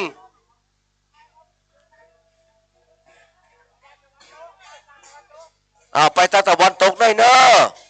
กลับไปทางข้างทางพุทธแหมหน่อยนะครับเอาข้างทางขวากับตะวันตกนะครับเอาทางขวาให้มันชิดขวาเลยนะครับครับก้อยๆครับก้อยๆใจเย็นๆเดี๋ยวกรรมการเอาผ้าไตรเนอะขึ้นไปตังบนนะครับผ้าไตรกับอัฐบริขารเนอะ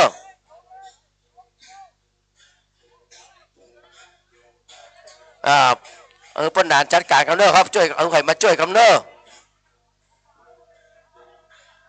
กับโอ้นี่กระบวนกฐินของวัดสันขยอมนี่ยิ่งใหญ่อลังการแท้ๆเลยนะครับกับสำหรับด้านบนนะครับขอสงวนไว้ครับเจ้าภาพประธานสายกฐินต่างๆนะครับส่วนพี่น้องเขาก่อนนั่งตั้งรูปพี่เนอะ แล้วก็พื้นศาลาก็เย็นนะครับมีเก้าอี้รองรับพวกพี่น้องเขาอยู่นะครับกับที่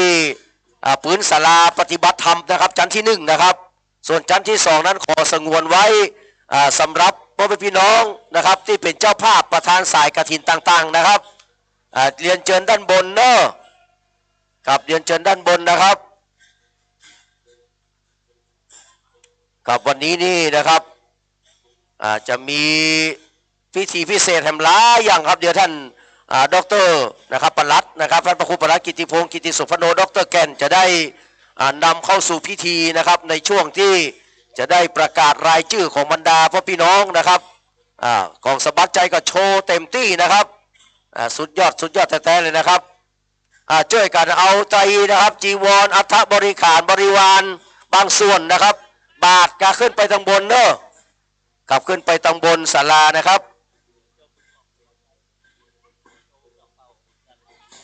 ที่ไหน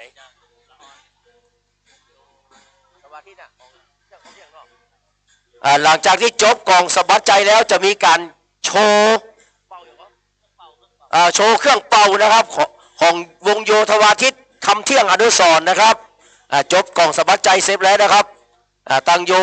ยธวาทิตนะครับของคำเที่ยงอนุสรณ์ก็เตรียมตัวไว้เลยนะครับ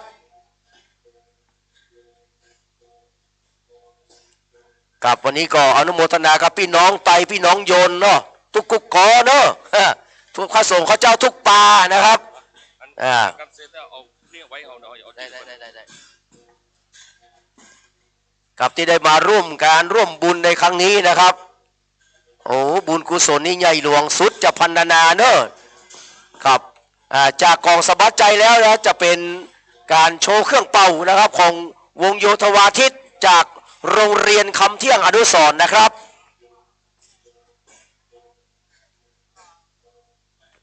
เรียนเชิญพี่น้องเอาได้ซ้อหาที่นั่งเนอะครับได้ซ้อหาที่นั่งกันนะครับชั้นบนนี่ขอสงวนไว้ให้สำหรับ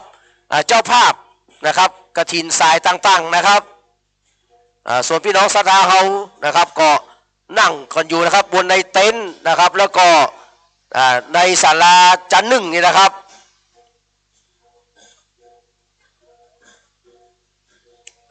โอ้นะครับวันนี้นี่โชว์ลวดลายเต็มที่เนอะนะครับกองสะบัดใจรอนบ้านเฮานะครับแห่งกรรมนี้ก็ปิดท้ายด้วยนะครับการโชว์เครื่องเป่านะครับของวงโยธวาทิตคำเที่ยงอนุสรณ์นะครับใครจะบันทึกภาพก็เรียนเชิญได้ช่วงนี้นะครับยิ่งใหญ่อลังการงานสร้างรถจะขยับเลยเนอะพอเนอะคนถ่ายภาพนะครับดูด้วยนะครับช่างภาพครับอนุโมทนากับคุณบุญทันพร้อมครอบครัวนะครับกลางสี300บารมีร่วมบุญกฐินในครั้งนี้นะครับกับบุญรักษาเทวดาคุ้มครองนะครับวงโยธวาทิตนะครับของน้องๆจากโรงเรียนคำเที่ยงอนุสรณ์จะได้โชว์เครื่องเป่าต่อไปนะครับเรียนเชิญครับปิดท้ายเนอะขอบคุณของตึงนงด้วยนะครับรถถอยเนอะขอตังรถด้วยเนอะนะครับขอตังรถด้วยเนอะ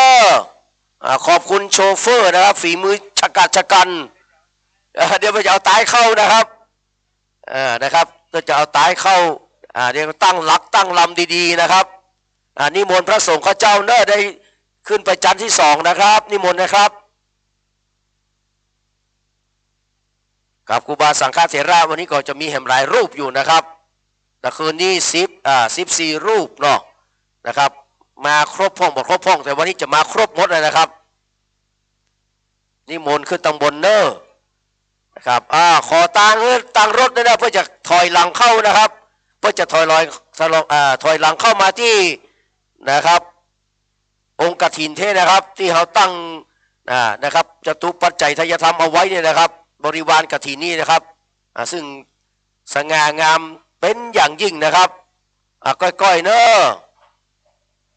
ขอตังตัวเนอะครับขอตังตัวเนอะละเอกละฮอนที่ถ่ายรูปนะฮะพอดีๆเนอะนะครับ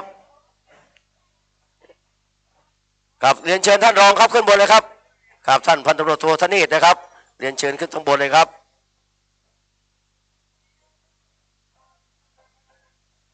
ครับเรียนเชิญนะพี่น้องที่มีรายชื่อตามเก้าอี้นะครับ ที่เก้าอี้ทางด้านบนนะครับเรียนเชิญเนอะส่วนพี่น้องเราศรัทธาสาธุชนทั่วไปก็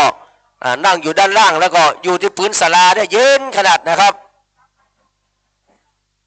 เพราะนั้นเจสีถ้าบัตตึกนะครับตั้งทำพิธีที่จะได้ขึ้นจะอยู่ตั้งลุ่มนี่นะครับม่วนนะครับตั้งบนก็ม่วนนะครับอ้าวขอตาด้วยเนาะอีแม่จ๋าอีแม่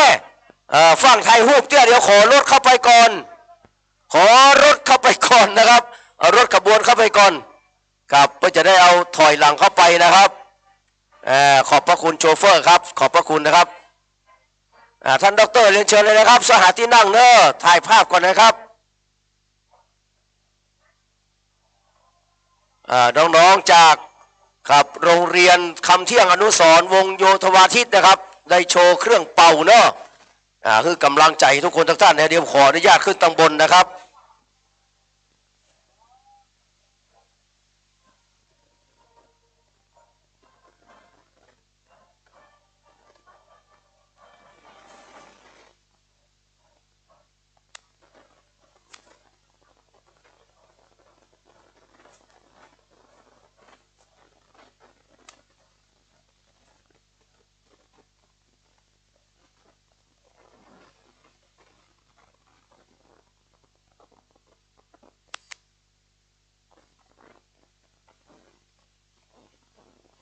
กับพอรายชื่อด้วยนะครับตามเก้าอี้นะครับ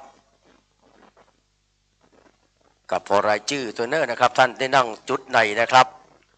เดี๋ยวท่านพระครูปลัดกิติพงศ์กิติโสพโนรองเจ้าวาดครับจะได้นะครับเรียนชี้แจงให้กับบรรดาพี่น้องนะครับได้รับทราบกันแห่งครั้งหนึ่งนะครับ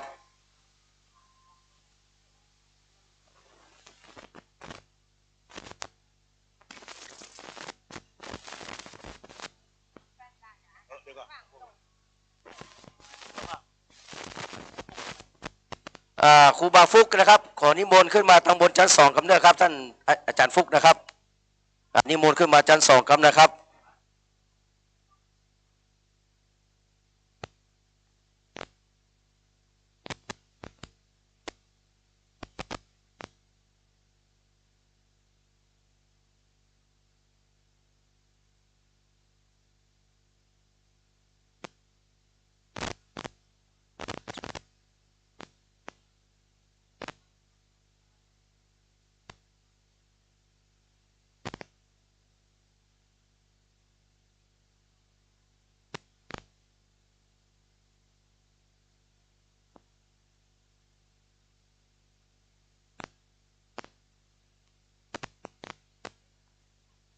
ตัวพี่ฟุกนะครับนิมนต์ขึ้นมาตอนนี้กับเนื้อนะครับ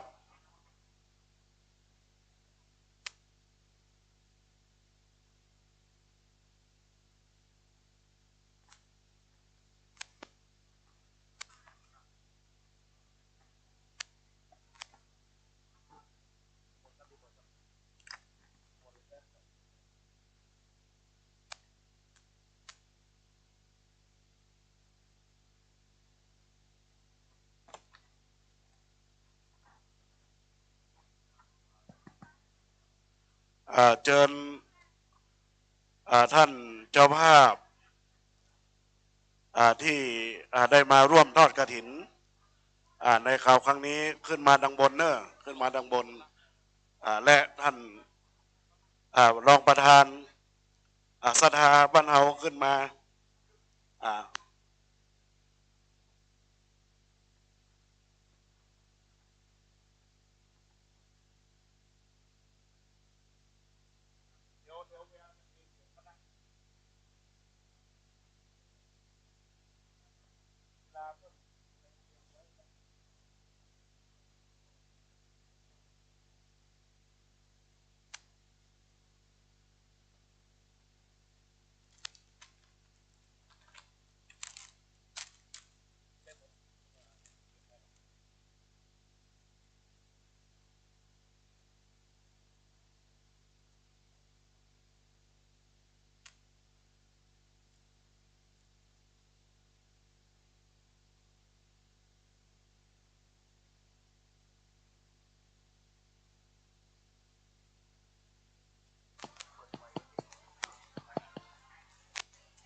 ทดสอบ1 2ว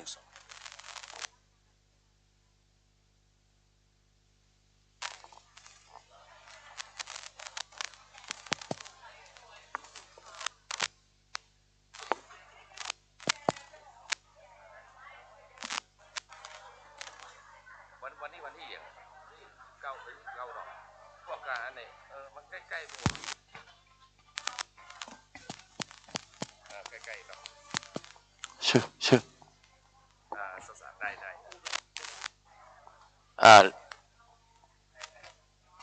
กับเรียนเชิญท่านเจ้าภาพนะครับทุกสายนะครับดูรายชื่อของท่านนะครับที่เก้าอี้นะครับแล้วก็เรียนเชิญนั่งตามรายชื่อนะครับสักครู่หนึ่งจะได้เข้าสู่พิธีการตอนนี้10 โมงกว่าเลยนะครับขอเรียนเชิญพ่อเชิดเกียรติชัยมั่นขึ้นมาข้างบนด้วยนะครับกับประธานสายนะครับคุณพ่อเชิดเกียรติชัยมั่นท่านได้ร่วมทำบุญด้วยนะครับในครั้งนี้นะครับเรียนเชิญคุณพ่อเชิดเกียรติชัยมั่นนะครับที่อยู่ด้านล่างนะครับเรียนเชิญขึ้นมาด้านบนนะครับกับประธานสายกฐินต่างๆนะครับหรือว่าตัวแทนนะครับขอเรียนเชิญนะครับขึ้นมาบนศาลาปฏิบัติธรรมชั้น2นะครับกับเรียนเชิญนะครับตอนนี้10 โมงกว่าเลยนะครับ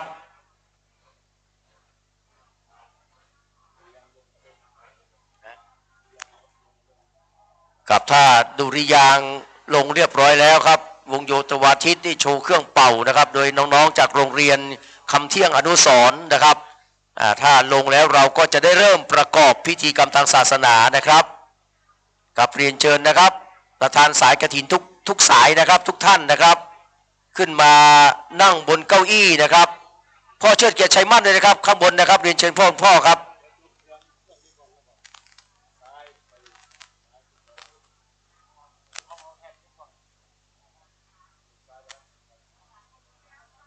ครับเรียนเชิญเลยนะครับท่านที่มีรายชื่อตามเก้าอี้นะครับที่ทางวัดได้จัดเตรียมไว้นะครับก็เรียนเชิญมานั่งนะครับตามลำดับนะครับตอนนี้กรองดุริยางค์ลงแล้วนะครับนิมนต์ท่านพระครูประหลัดกิติพงศ์กิติโสพโนได้นำเข้าสู่รายการเป็นลำดับต่อไปครับ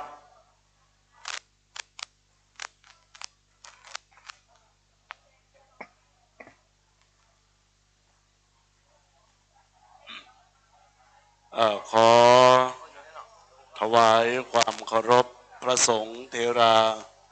นุเถระครูบาอาจารย์ทุกรูปซึ่งในโอกาสวันนี้พระสงฆ์พระมหาเถรานุเถระที่ราชนานิมนต์ก็ประสงค์ว่าจากวัดสันกยอมประจำสำนักอยู่ที่นี้และทางเราท่านทั้งหลายพระสงฆ์ทั้งปวงได้เข้าอุโบสถกรรม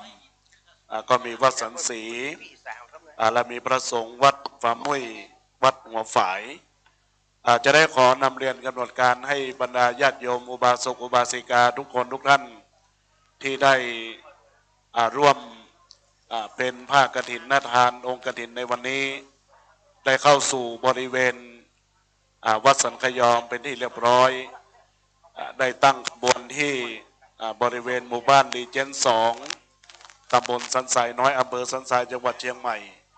แล้วก็เข้าสู่บริเวณในมณฑลพิธีในศาลาปฏิบัติธรรมที่ญาติโยมทุกคนทุกท่านได้นั่งอยู่ตรงนี้และญาติโยมทุกท่านได้นั่งอยู่มณฑลพิธีด้านล่างก็ถือว่าการก่อสร้างศาลาปฏิบัติธรรมได้ดำเนินการมาเกือบจะเดินครึ่งทาง เดินครึ่งทางแล้วตอนนี้ยังเหลืออีกหลายอย่างโดยเฉพาะญาติโยมอาจจะแปลกใจว่าด้านบนทำไมไม่มีเพดานเพราะยังขาดงบประมาณแล้วก็ประตูก็ยังไม่มีก็ในการทอดกฐินในวันนี้ก็จะเป็นการสมทบทุนในการสร้างให้เสร็จแต่ยังก็ไม่เสร็จแล้วเพราะว่าเราจะมีโครงการในส่วนของการติดแอร์ให้ผู้ปฏิบัติธรรมได้นั่งปฏิบัติสบายๆทั้ง2 ชั้นแล้วก็ระบบไฟด้านล่างก็จะมีจอ LED แล้วก็ทำโครงข้างล่างโค้งลงไปแล้วก็เทพื้นก็เหลืออีกหลายอยู่นะ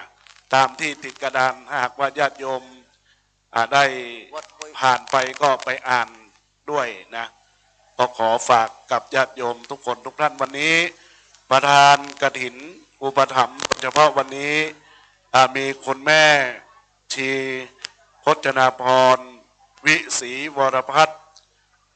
และนางสาวสุนทรีวิศรีปัตย์และนางสาวยานทัศน์วิศรีปัตย์พร้อมครอบครัววรพัฒน์ครอบครัววิศรีปัตย์พร้อมคณะลูกศิษย์ปู่ฤาษี108และบปจ.กรุงไทยวันนี้ท่านได้มาร่วมแล้วโดยเฉพาะได้เดินทางมาถึงอย่างสถานที่อันเป็นคนสุทธิชัยสุวรรณาผู้อำนวยการฝ่ายอาวุโสผู้บริหารสำนักงานเขตเชียงรายวันนี้ได้เดินทางมาถึงเรียบร้อยแล้วและคณะของคนไพบูลย์ตีการจนานันท์คุณสุริตาชลธรรมเด็กชายผลิตตีการจนานันท์กรุงเทพมหานครก็เดินทางมาแล้วคณะศิษย์สยานุศิษย์บูชาธรรม79ปีหลวงพ่อธรรมชโยก็เดินทางมาถึงแล้วและคณะทุกคนทุกท่านทุกสายอยู่ด้านต่อกันเป็นสายบุญเนาะวันนี้เป็นสายบุญบัดนี้ได้เวลาอันสมควรแล้วเจ้าหน้าที่ได้เตรียมเทียนชนวนเพื่อที่จะได้ประกอบพิธีจุดธูปเทียนบูชาพระรัตนตรัยและจะได้จุดเทียนมงคลในโอกาสบัดนี้ขอเจริญพรคุณโยมแม่ชีพจนาพรวิศรีวรพัฒน์จากสำนักสุขสถานบ้านชัยสถานตำบลอุโมงค์อำเภอเมืองจังหวัดลำพูนได้น้อมนำคณะมาทอดกฐินในวันนี้ได้เป็นประธานจุดธูปเทียนบูชาพระรัตนตรัยในโอกาสบัดนี้ขอเจริญพรคุณโยมแม่ชีพจนาพรวิศรีวรพัฒน์ได้เมตตาได้เป็นประธานในพิธีซึ่งท่านได้เป็นประธานอุปถัมภ์ได้จุดธูปเทียนบูชาพระรัตนตรัยเครื่องนมัสการพระรัตนตรัยอันมีพระพุทธสันสีสถิตพจนาพรเป็นต้นเป็นประธานและพระพุทธชินราชทันใจในโอกาสนี้ณศาลาปฏิบัติธรรมเพื่อที่จะได้ประกอบพิธีในส่วนของการทอดกฐินสามัคคีในวันนี้ในโอกาสนี้ก็ขอเจริญพรคุณโยมแม่ชีได้จุดเทียนธูปบูชาพระถวายเครื่องนมัสการพระรัตนตรัยเราท่านทั้งหลายพนมมือสำรวมกายสำรวมวาจาสำรวมจิตใจตั้งกัลยาณจิตเป็นบุญกุศลที่เราจะได้ร่วมกันถวายผ้ากฐินในโอกาสนี้เรียนเชิญทุกท่านได้พนมมือ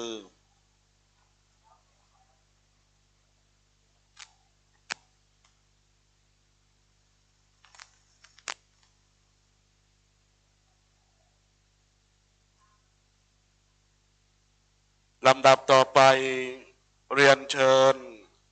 คุณไพบูลย์ตีการจนานันท์คุณสุริตาชนธรรมเด็กชายผลิตตีการจนานันท์หรือน้องไบร์ทได้ฐานจิตเทียนมงคลเล่มที่1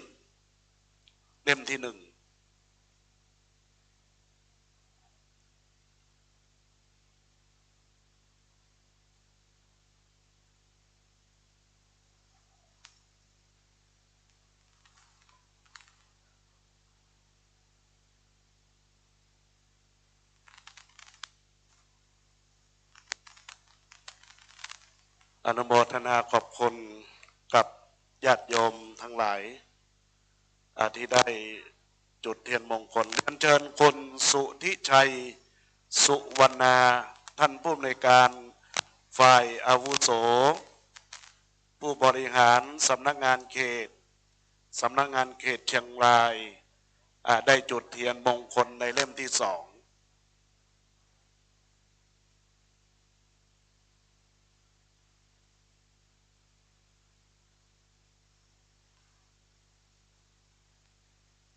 ลำดับต่อไปเรียนเชิญคณะศิษย์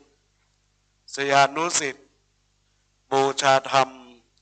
79 ปีหลวงพ่อธรรมชโยในโอกาสวันนี้ขอเรียนเชิญตัวแทนคณะ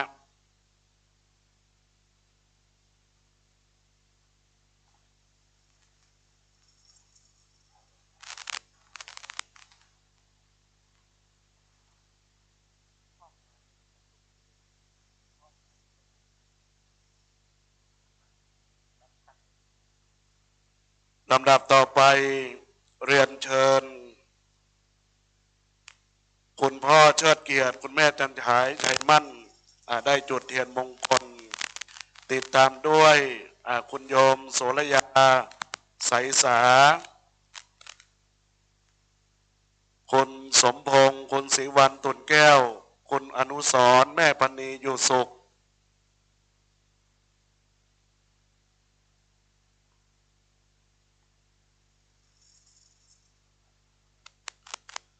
คุณวิทยา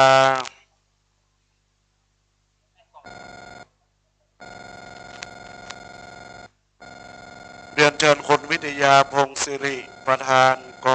ตตรหอสถานีภูธรสันทรายได้จุดเทียน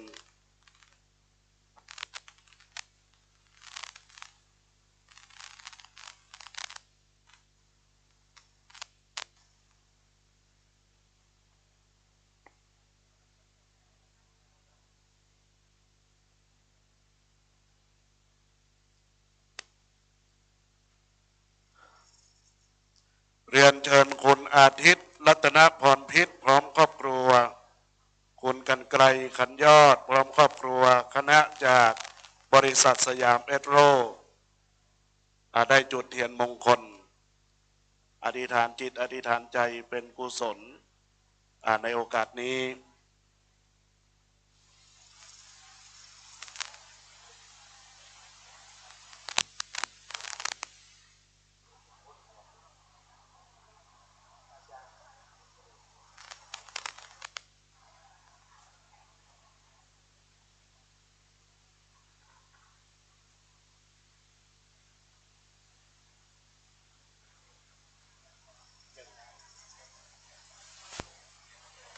เรียนเชิญตัวแทนคณะของคุณโยมแม่ชี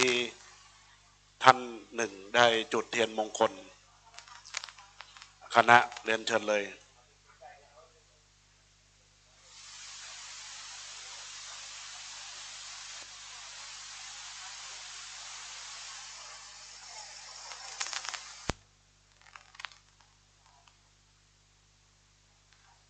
และในโอกาสบัดนี้จักได้ขอเจริญพรเรียนเชิญคุณไพบูลย์ตีการจนานันท์คุณสุริตาชนธรรมและเด็กชายผลิตตีการจนานันท์อีกครั้งหนึ่งได้จุดเทียนเครื่องทองน้อยถวายสักการะต่อหลวงพ่อพระครูภาควิหารกิจหลวงพ่อบุญเลิศอาสโพซึ่งครั้งเมื่อก่อนที่หลวงพ่อจะมรณภาพนั้นได้ฝากตัวเป็นศิษย์แล้วก็ได้มาร่วมบุญเป็นศิษย์หลวงพ่อในสมัยนั้นก็ขอถวายสักการะบูชาหากว่าหลวงพ่อพระครูภาควิหารกิจจะอยู่ณแห่งหนตำบลใดใกล้ไกลก็ดีที่พิมานก็ดีก็ขอให้ทราบอย่างบุญกุศลที่ทางคณะจากคุณสุกัญญาคุณไมตรีคุณไพบูลย์ตีการจนานันท์นางสาวสุริตาชนธรรมเด็กชายผลิตตีการจนานันท์ได้ถวายสักการะบูชานอบนบบูชาคุณในโอกาสนี้ลำดับต่อไปเชิญมัคคณายกได้กล่าวคำบูชาธูปเทียนดอกไม้กล่าวคำบูชาพระรัตนตรัยโดยพร้อมเพรียงกัน ครับจากนี้ไปเรียนเชิญทุกคนทุกท่านได้ตั้งอยู่ในอาการสงบกายสงบวาจาสงบใจได้ประนมมือขึ้นแล้วก็กราบพระพร้อมกันนะบัดนี้กราบหนึ่งกราบสองกราบสามกล่าวคำบูชาพระรัตนตรัยไหว้พระสมทานเบญจศีลพร้อมกันนะบัดนี้อิมินาสการเรนะพุทธังอภิปูชยามะอิมินาสการเรนะธัมมังอภิปูชยามะอิมินาสการเรนะสังฆังอภิปูชยามะอะระหังสัมมาสัมพุทโธภควาพุทธังภควันตังอภิวาเทมิกราบสวากขาโตภควตาธัมโมธัมมังนะมัสสามิกราบสุปฏิปันโนภควโตสาวกสังโฆสังฆังนะมามิกราบต่อไปอาราธนาเบญจศีลพร้อมกันนะครับมะยังพันเตวิสุงรักขณัฏฐายาติสรเนนะสหปัญจศีลานิยาจามะทุติยัมปิมะยังพันเตวิสุงรักขณัฏฐายาติสรเนนะสหปัญจศีลานิยาจามะตติยัมปิมะยังพันเตวิสุงรักขณัฏฐายาติสรเนนะสหปัญจศีลานิยาจามะนะโมตัสสะภะคะวะโตอะระหะโตสัมมาสัมพุทธัสสะนะโมตัสสะภะคะวะโตอะระหะโตสัมมาสัมพุทธัสสะนะโมตัสสะภะคะวะโตอะระหะโตสัมมาสัมพุทธัสสะนะโมตัสสะภะคะวะโตอะระหะโตสัมมาสัมพุทธัสสะนะโมตัสสะภะคะวะโตอะระหะโตสัมมาสัมพุทธัสสะนะโมตัสสะภะคะวะโตอะระหะโตสัมมาสัมพุทธัสสะพุทธังสรณังคัจฉามิธัมมังสรณังคัจฉามิสังฆังสรณังคัจฉามิทุติยัมปิพุทธังสรณังคัจฉามิทุติยัมปิธัมมังสรณังคัจฉามิทุติยัมปิสังฆังสรณังคัจฉามิตติยัมปิพุทธังสรณังคัจฉามิตติยัมปิธัมมังสรณังคัจฉามิตติยัมปิสังฆังสรณังคัจฉามิอามะพันเต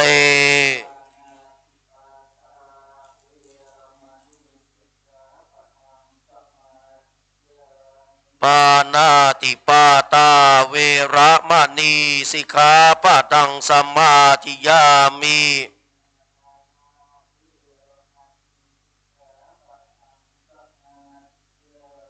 อ ทินนาทานาเวระมณีสิกขาปะทังสมาธิยามิ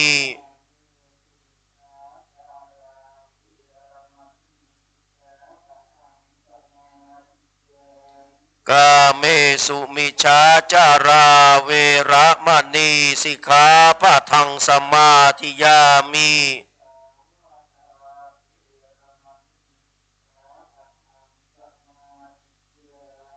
มุสาวาทาเวระมณีสิกขาปะทังสมาธิยามิ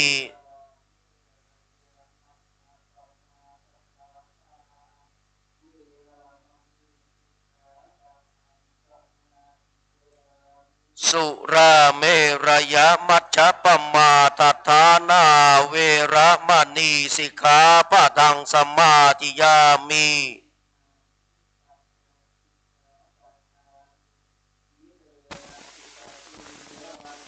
สาธุสาธุ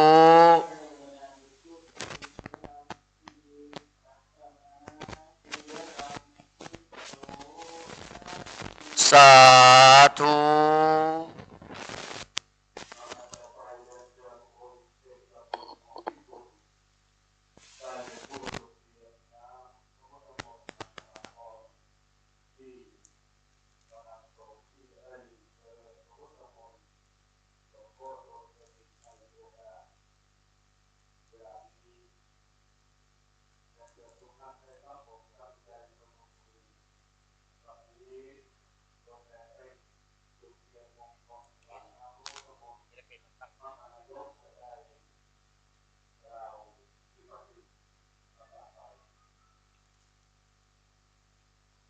วิปติปฏิภาหายะสัพพสัมปติสิทธิยาสัพพทุกขวินาศายะปริตังครูทะมังคลังวิปติปฏิภาหายะสัพพสัมปติสิทธิยาสัพพพยวินาศายะปริตังครูทะมังคลังวิปติปฏิภาหายะสัพพสัมปติสิทธิยาสัพพโรคะวินาศายะปริตังครูทะมังคลัง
เป็นตามานังอันเตอาตาปุถัง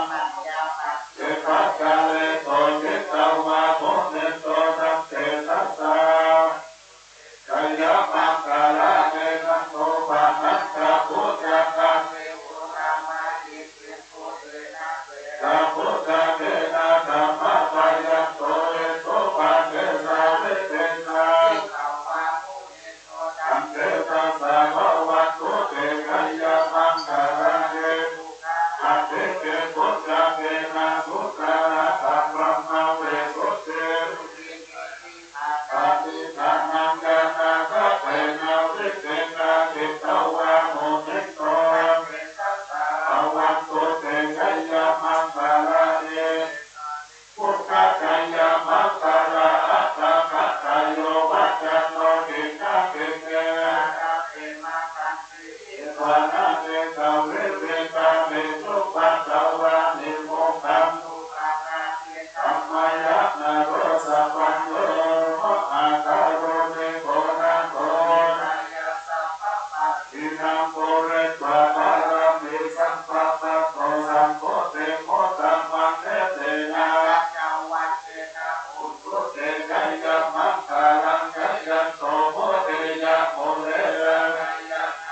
เอวะกันโนเอวะกวังเกกายโยโหนิกายะโตกายมัง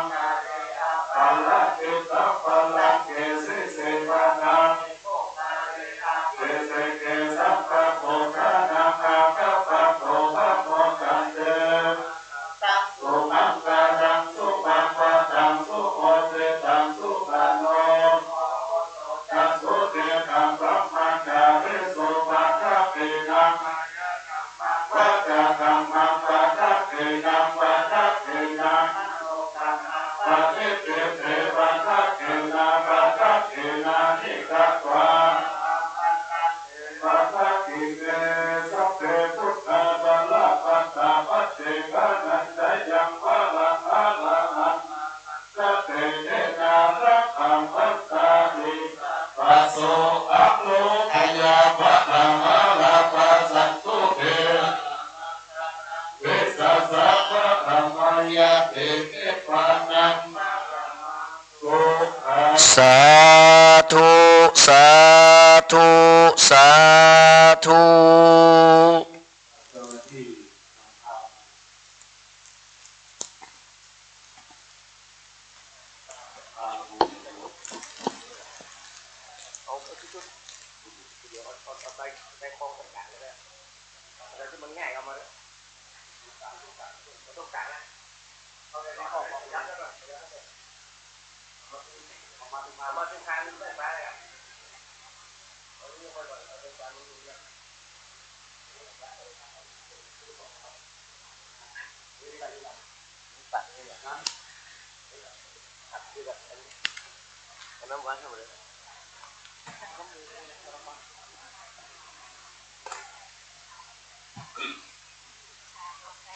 ซึ่งในโครงการนี้เราทั้งหลายจะร่วมกันในส่วนของการกล่าวคำนอกราชกิจนอกราชนี้เรียนเชิญทุกท่านที่มีพระทัยได้ถือขึ้นและยืนขึ้นเรียนเชิญทุ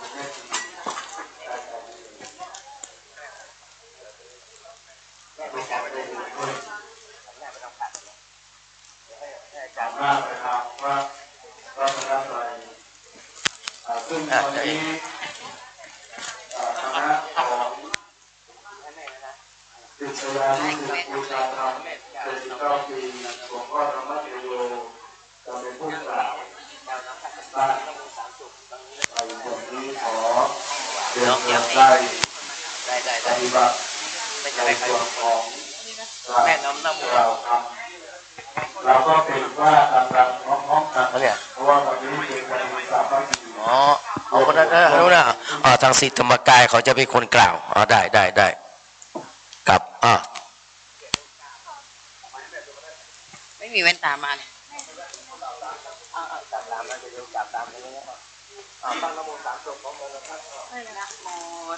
อิมังมะยังพันเตนะโมนะโมตัสสะภะคะวะโตอะระหะโตสัมมาสัมพุทธัสสะนะโมตัสสะภะคะวะโต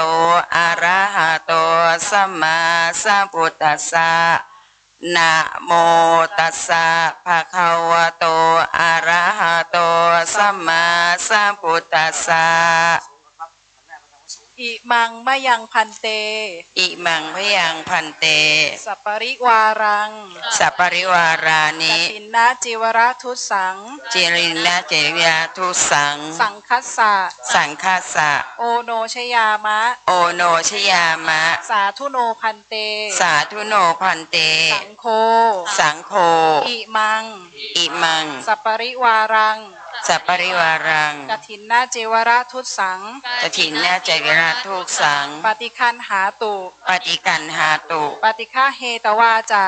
ปนาเทนตวาตาอิมานิทุเสนะอิธานิเตเตนะจะอิมังอัทธรตุอัทธสุอัมหากังอัมหากังทีคารตังทีคารตังหิตายะหิตายะสุขายะสุขายะนิพพานายะจะนิพพานะจยะละข้าแต่พระภิกษุสงฆ์เจริญ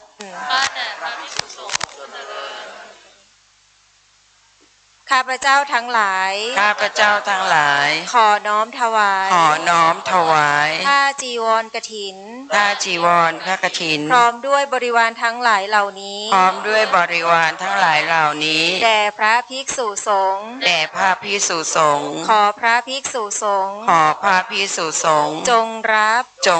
บผ้าจีวรกฐินผ้าจีวรกฐินพร้อมด้วยบริวารทั้งหลายเหล่านี้พร้อมด้วยบริวารทั้งหลายเหล่านี้ครั้นรับแล้วทั้งครั้งรับแล้วจงกรานกฐินจงกรานกฐินด้วยผ้าผืนนี้ด้วยผ้าผืนนี้เพื่อประโยชน์เพื่อประโยชน์เพื่อความสุขเพื่อความสุขเพื่อมรรคผลนิพพานเพื่อมรรคผลนิพพานแก่ข้าพเจ้าทั้งหลายของข้าพเจ้าทั้งหลายตลอดกาลนานเทอญตลอดกาลนานเทอ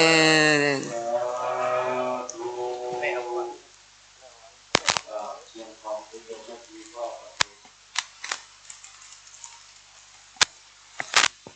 ทุกท่านได้นั่งลงแล้วก็วางไว้ก่อนสำหรับต่อไปพระสงฆ์จะได้กล่าวอุปโลกจะพิมพ์เพื่อเป็นกุศลเราเจตนาที่ว่าจะโยงได้นะครับ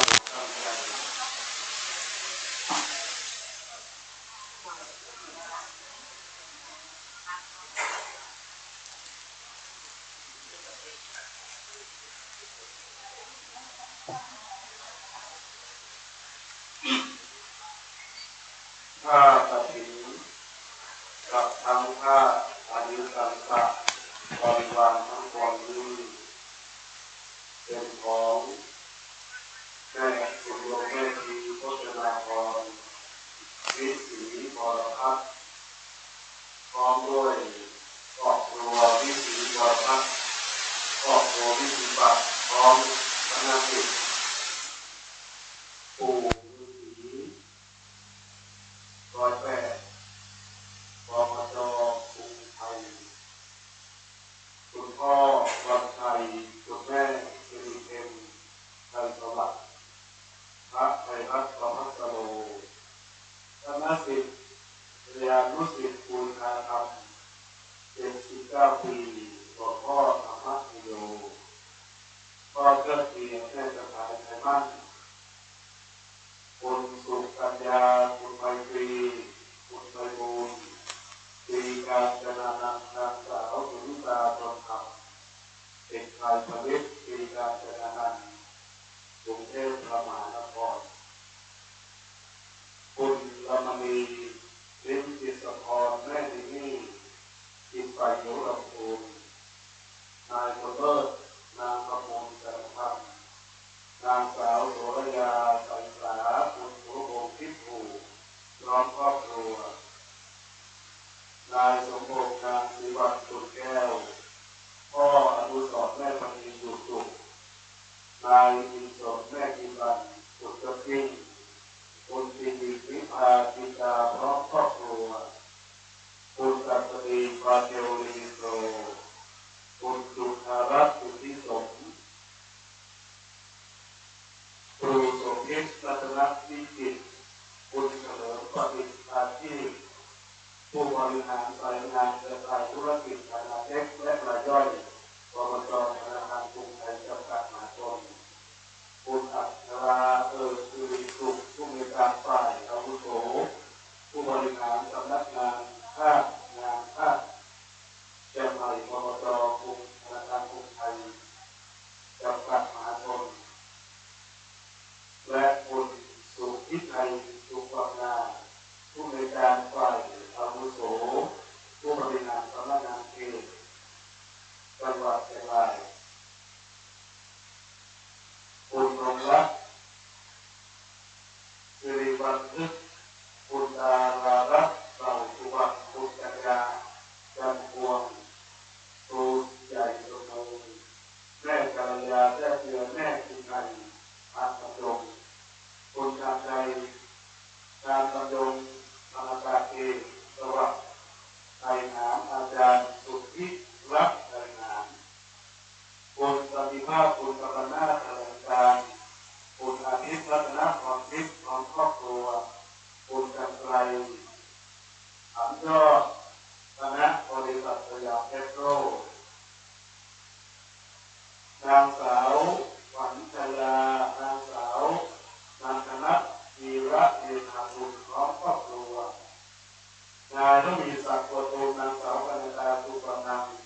นายประวิตรนางสายดิบปัญญาโสนายสุวิทย์นางดงการหงสุวรรณพร้อมครอบครัวนางวรรณาจำปาร้อยตรีวิชัยนางสุรมาศวิไลพระพุ่มนางทวีพรพูดใหม่รองศาสตราจารย์ดร.สัมละอองศรีนางกนกเกศละอองศรีนางสาวนวราละอองศรีนายศิรภพละอองศรีนายวโรดมกิตตานนท์นางสกลการกิตตานนท์เอสเตอร์เอรอนและรุ่งทิวาเกษมพระกิจอาจารย์โสพร้อมครอบครัว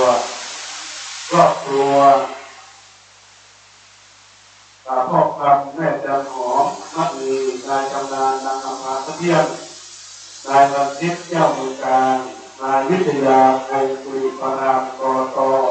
ปรนายอำนวยนางวัดยองวงกินนายสุริยานางสุดาสุธาดานายศิรวุฒินางสาวสัญญนกศรีดาวเรืองนายสมศักดิ์นางกี้คำจาพร้อมครอบครัวพ่อทวีความดีแม่สมศรีนายยถา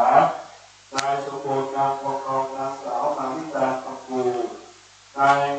พ่อสำราญแม่จันทรีโยธราชนายจรัญนางพีสุภาสีและคุณเฉลิมปริภาชีพพร้อมด้วยพ่อเพื่อเกียรติเป็นไทยในมั่นและคุณ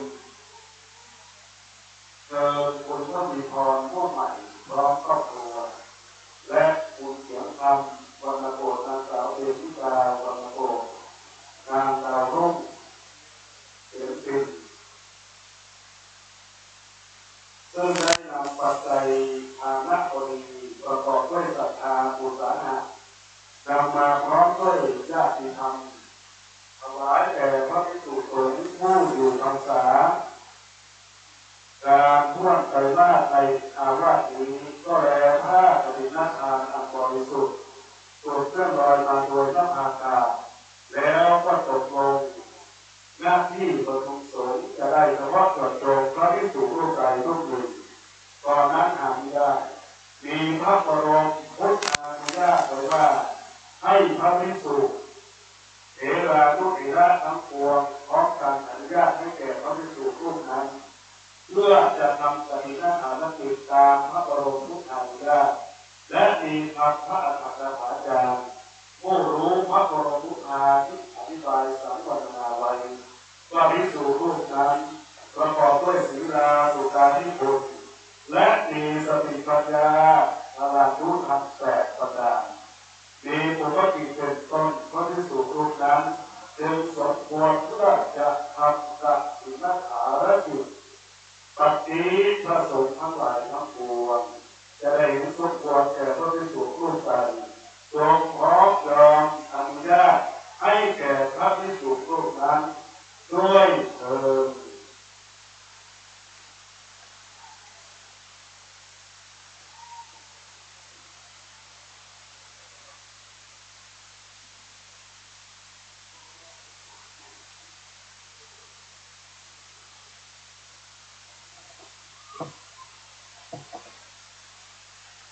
ข้าแต่เองนั่งทานกับทางข้าอันนี้สำหรับบริวารทั้งปวงนี้ข้าพเจ้าพิจารณาในสมควรแก่ท่านพระครูปฏิทุราภรณ์ผู้เป็นเจ้าอาวาสในวัดนี้ประกอบด้วยศีลาสุตาภิคุณและมีสติปัญญาธรรมะสามารถเพื่อจะทำกฐินรักษากิจให้ต้องตามพระบรมพุทธานุญาตได้ถ้าพระภิกษุรูปใดเห็นไม่สมควรแล้วจงทักท้วงขึ้นณที่ประชุมสงฆ์ถ้าเห็นสมควรแล้วจงสาธุการขึ้นพร้อมกันเถิดสาธุ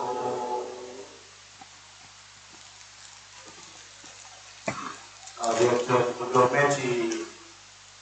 พุทธนาพรที่สิริวัฒน์ถวายผ้ากฐินแด่องค์รองเจ้าหน้าที่เตรียมบาตรยังไม่ถึงนะขอแจ้งให้ญาติโยมเดี๋ยวเป็นการทำแบบโบราณล้านนาคือสุภาพบุรุษแล้วก็เป็นทางที่พระสงฆ์จะได้ไปเข้าในโบสถ์เดี๋ยวจะถูกออกแล้วก็หลังจากที่ลงหัวปุ๊บองค์กองจะปีนบาตปัจจัยญาติโยมก็เตรียมแบงค์เท่าไหร่ก็ได้แล้วแต่ปีละนะก็รับเป็นอานิสงส์จะดีอภิมนต์พระสงฆ์พระสงฆ์ได้ยอมได้ขึ้นสู่ในโบสถ์นะครับ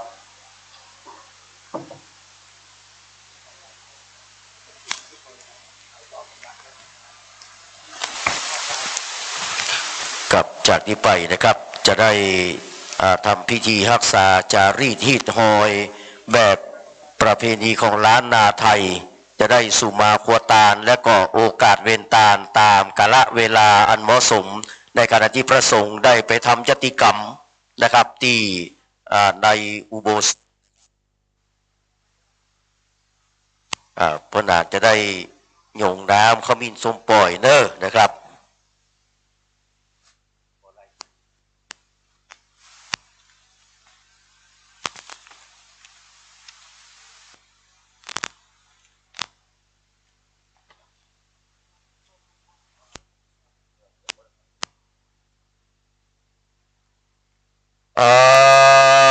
ภิวันเนสิสา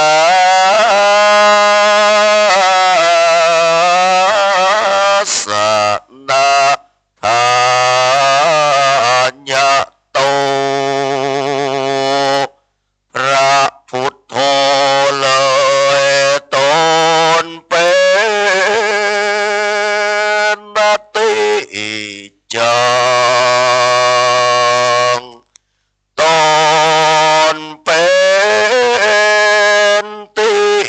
กังกะไว้หมู่ปาปะธรรมตั้งเวราโนเวนกรรมตัวโมดามโสขออัญเชิญกุลพระพุทธเจ้าได้โพดคุณนา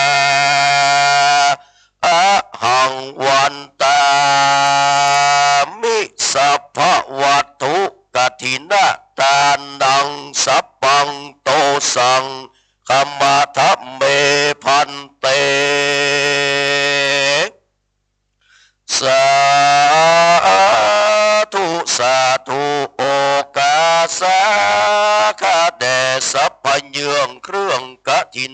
ทานพร้อมสหบ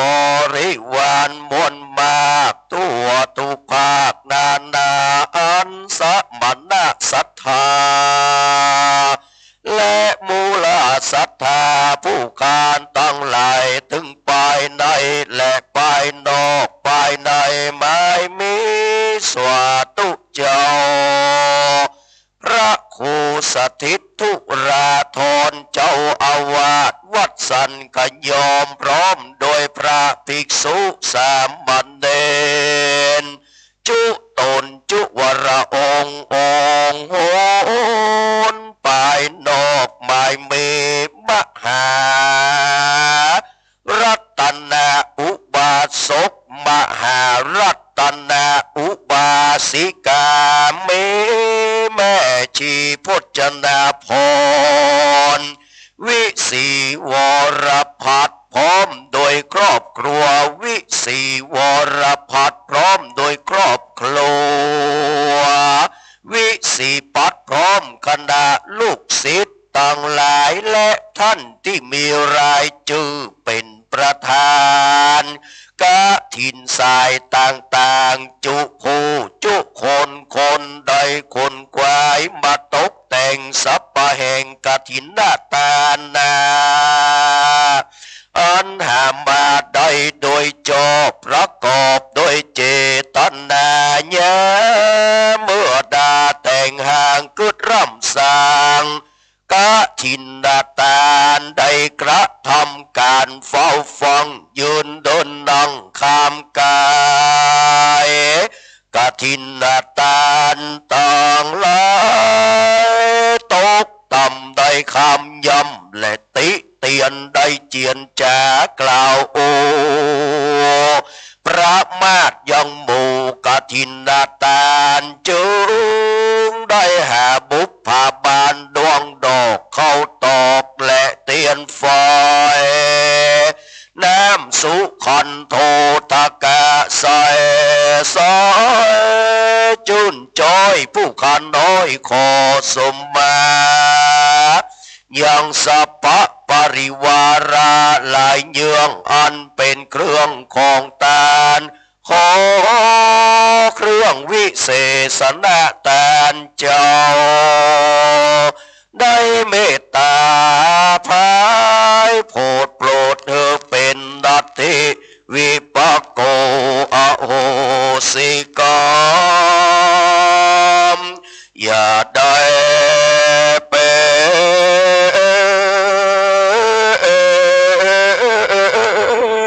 นนิวรณธรรมกรรมอันเก่งกาแก่สมณะศรัทธาและมูลศรัทธาผู้ขานตั้งหลายจุจุวรองค์จุผู้จุคนจุน้อยใหญ่ใจยิ่งนั้นจุงจักมีเตียงแต่เดเลกายะตัวเรวจีตัวเรมโนตัวเรกายะกัมมังวจีกัมมังมโนกัมมังสันจิจาโตสังอสันจิจาโตสังอติตะโตสังตะโตสังอาจุปันนะโตตะปังโตสังขมันตุโนสุนันตุพลโตเทวานาการาชาอินโตยมราชากัปปาระราชาธารเนสิริมาคุตตาพิธานาอาวาสรักขาปุปการาเทวามยราชตัสสมาโตเมอนุโมทมานาพลโตเทวสังขารโยฟังดูราปงเทพเอาอันอยู่ด่านดาวเขตคงไขแผ่นดิ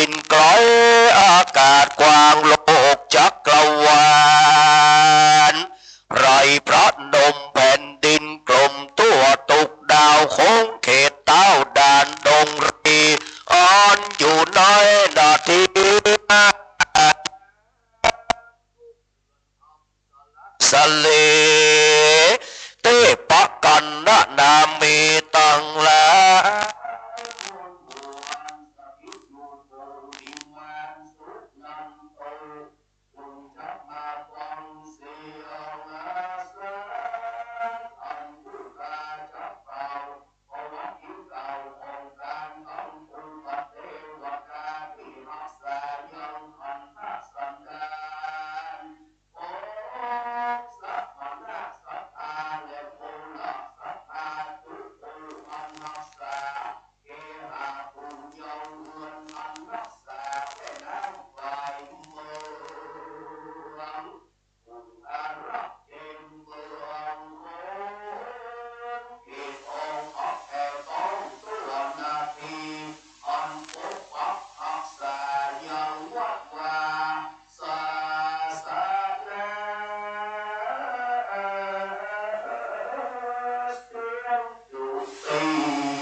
ยังวัดสังขยมแห่งนี้เป็นต้นเป็นประธานของเทวดาจุยงคาน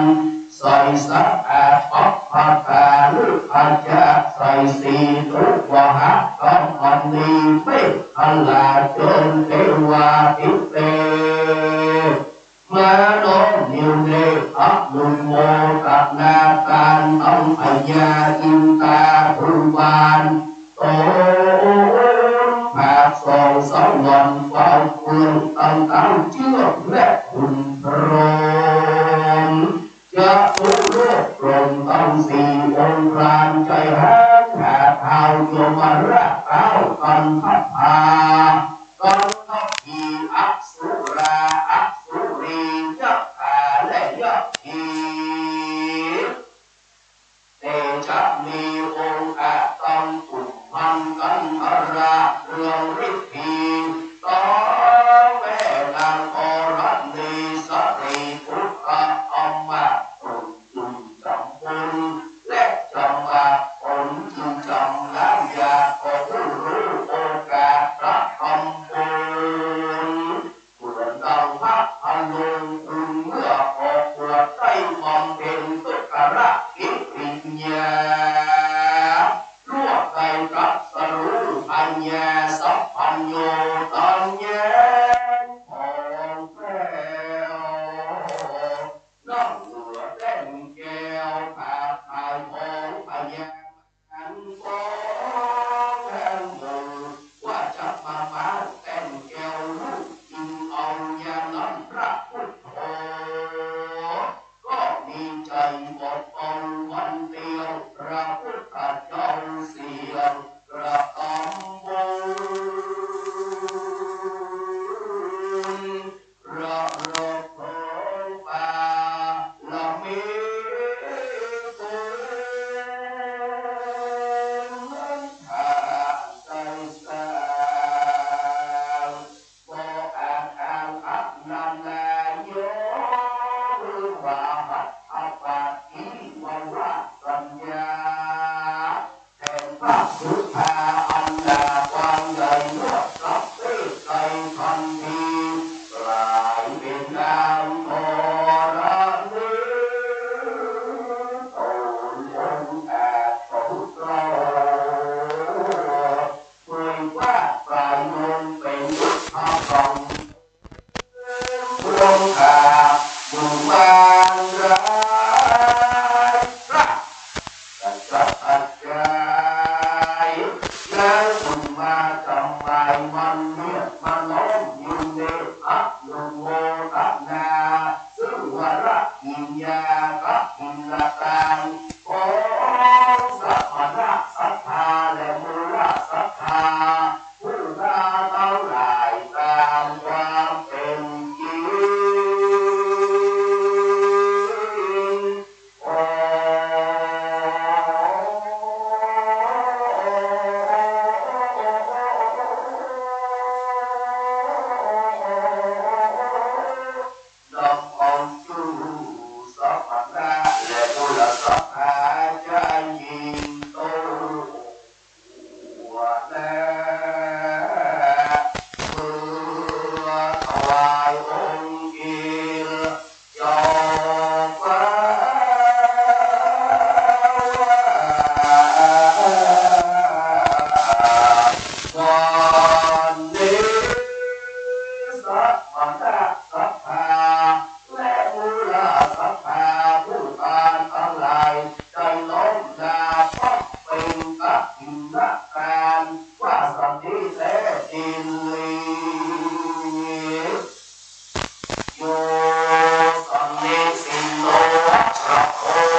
เสนังมหาดิจายโย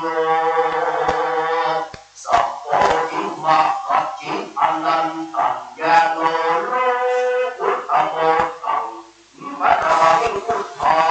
งตังมัตตามิธัมมังตังมัตตามิสังฆัง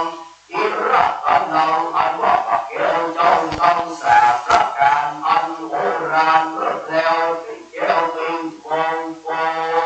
นแก้วน้อยแสบโอลา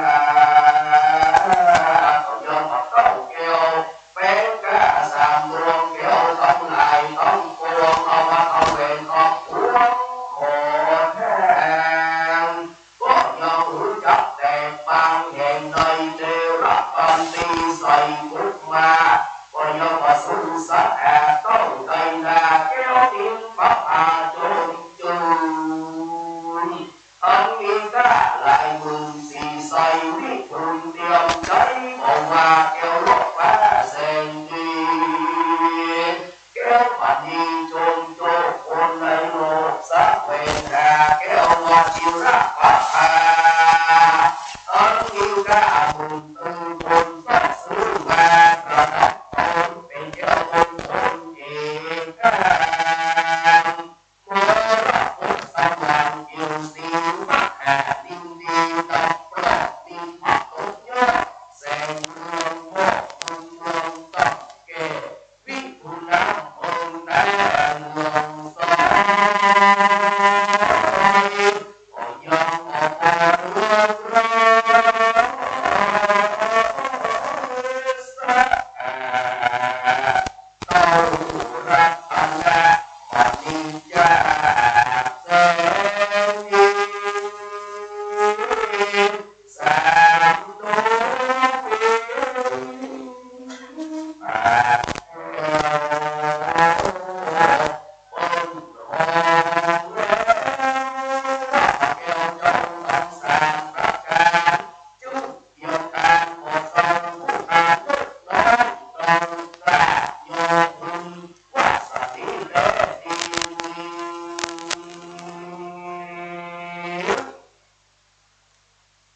สาธุสาธุโอกาสาสิวิสุทธิมาพุทธาภวโรโสกุตงพระอนุปฏิปันโนรัตนาอาแถวพระเกศเจ้าทั้งสามประการดังที่มาการะวันนี้ญาติก็เป็นวันดีพิธีอันวิเศษอติเตกลาภารัตนาธิรุรัตนะโอสมพระบรมนิโลกาจารย์ยังคงที่บานสะเทืองเรืองเรือจับได้กระทำกับจินนาตาซึ่งแห่พระมารปอดใดปัดนี้ขออันอาราธนาพระแก้วเจ้าตั้งสามประการอันโอฬารเลิศแล้วมีพระพุทธเจ้าพระสัทธรรมเจ้าและพระสังฆเจ้าจินพุทธาที่ได้จำพรรษาและที่ได้นิมนต์นามา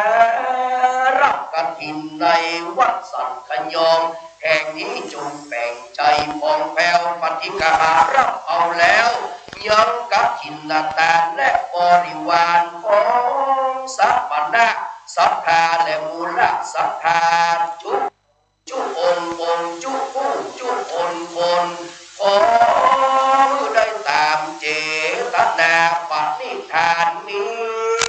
พระนิพพานเป็นยอดจะได้กล้าดังผู้ค้าจับได้วางเวรเกณฑ์ถวายตามมคธภาษาบาลีว่าสาธุอิมานิอุปปาสกะอุปปาสิกาชานะปฏิกมุระปัปมุขาสมณะมูลสัทธามาตาปิตายาสหายาติกานังสหวยาวัจจการาจะสหะอนุโมทกาจะนานาทิสาหุอาตตา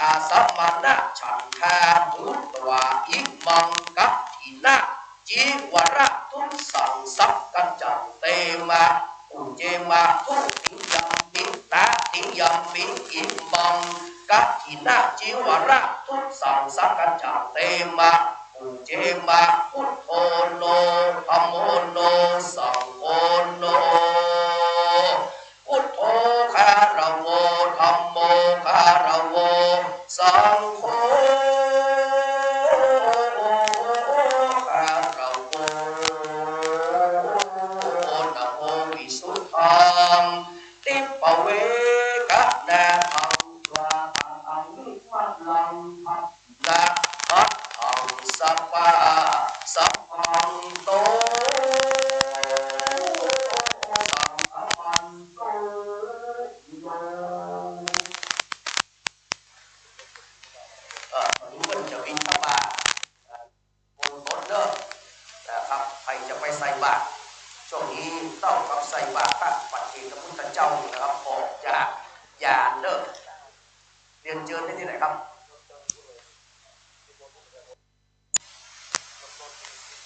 เริ่มต้นที่ทางใต้เลยนะครับนี่ก็จะลงมาจากโบสถ์เรื่องของห้องปัจเจกตัวนะครับตรงบนนี้นะครับท่านพระพุทธเจ้าก็จะมีพระบาทนะคนที่รับผ้ากฐินนะครับท่านพระครูสมิงธุราภรณ์อันนี้ท่านพระครูนะครับปลัดกิติพงศ์ดำเนินการต่อไปครับ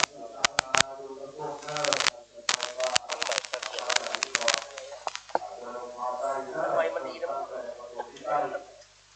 ตัวนั่งบนศาลาก็จะรูปลงไปอยู่ข้างบนนี้ใส่เลยแล้วแต่เจตนาตอนนี้ก็จะเป็นอานิสงส์ของการในโอกาสนี้ตามที่เจตนาเป็นอานิสงส์นะอธิษฐานจิตอธิษฐานใจกับอนุญาตแป๊บหนึ่งท่านอาจารย์รถนะครับบอใบไม้ทอทง2111นะครับเชียงใหม่แล้วก็รถนอหนูงองูนะครับ2620เชียงใหม่นะครับขอการุณาไปย้ายรถกันครับจะมีคนออกเพราะเขาอยู่จอดตั้งนอกเพิ่นนะครับขอความกรุณากำเนิดครับรถบทนะครับบอใบไม้ทอทงนะครับ2111เชียงใหม่แล้วก็นอหนูงองู2620นะครับกรุณาไปที่รถของท่านตัวนะครับขอบพระคุณครับครับนิมนต์ครับ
ญาติโยม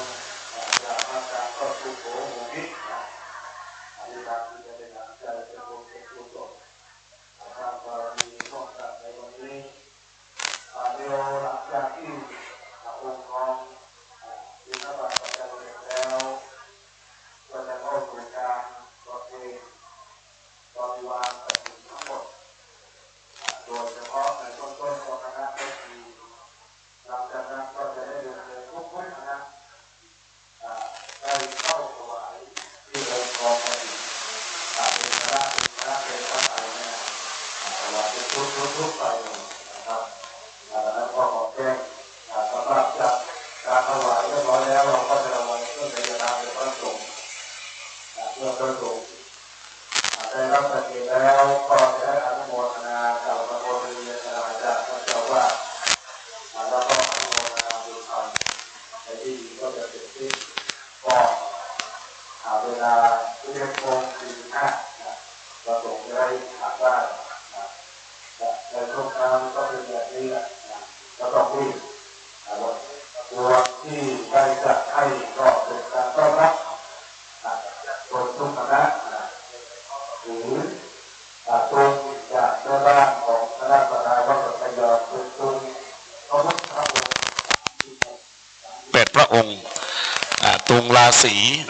เรียงแถวมาเป็นระเบียบสวยงามงดงามในการทอดกฐินในปี2566นี้ดังนั้นก็รอนิดหนึ่งนะรอนิดหนึ่งแล้วก็ญาติโยมที่มีตรวจน้ำมาก็ตรวจของท่านถ้าไม่มีก็ตรวจตรงที่โต๊ะได้วางไว้ให้เตรียมไว้นะ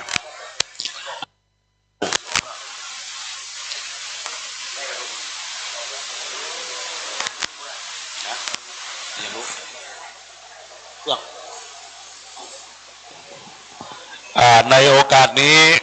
ญาติโยมจะเห็นกล้องหลายตัวแล้วก็พระสามเณรทำงานอาจจะไม่เรียบร้อยหน่อยนะก็บอกกล่าวนี้เป็น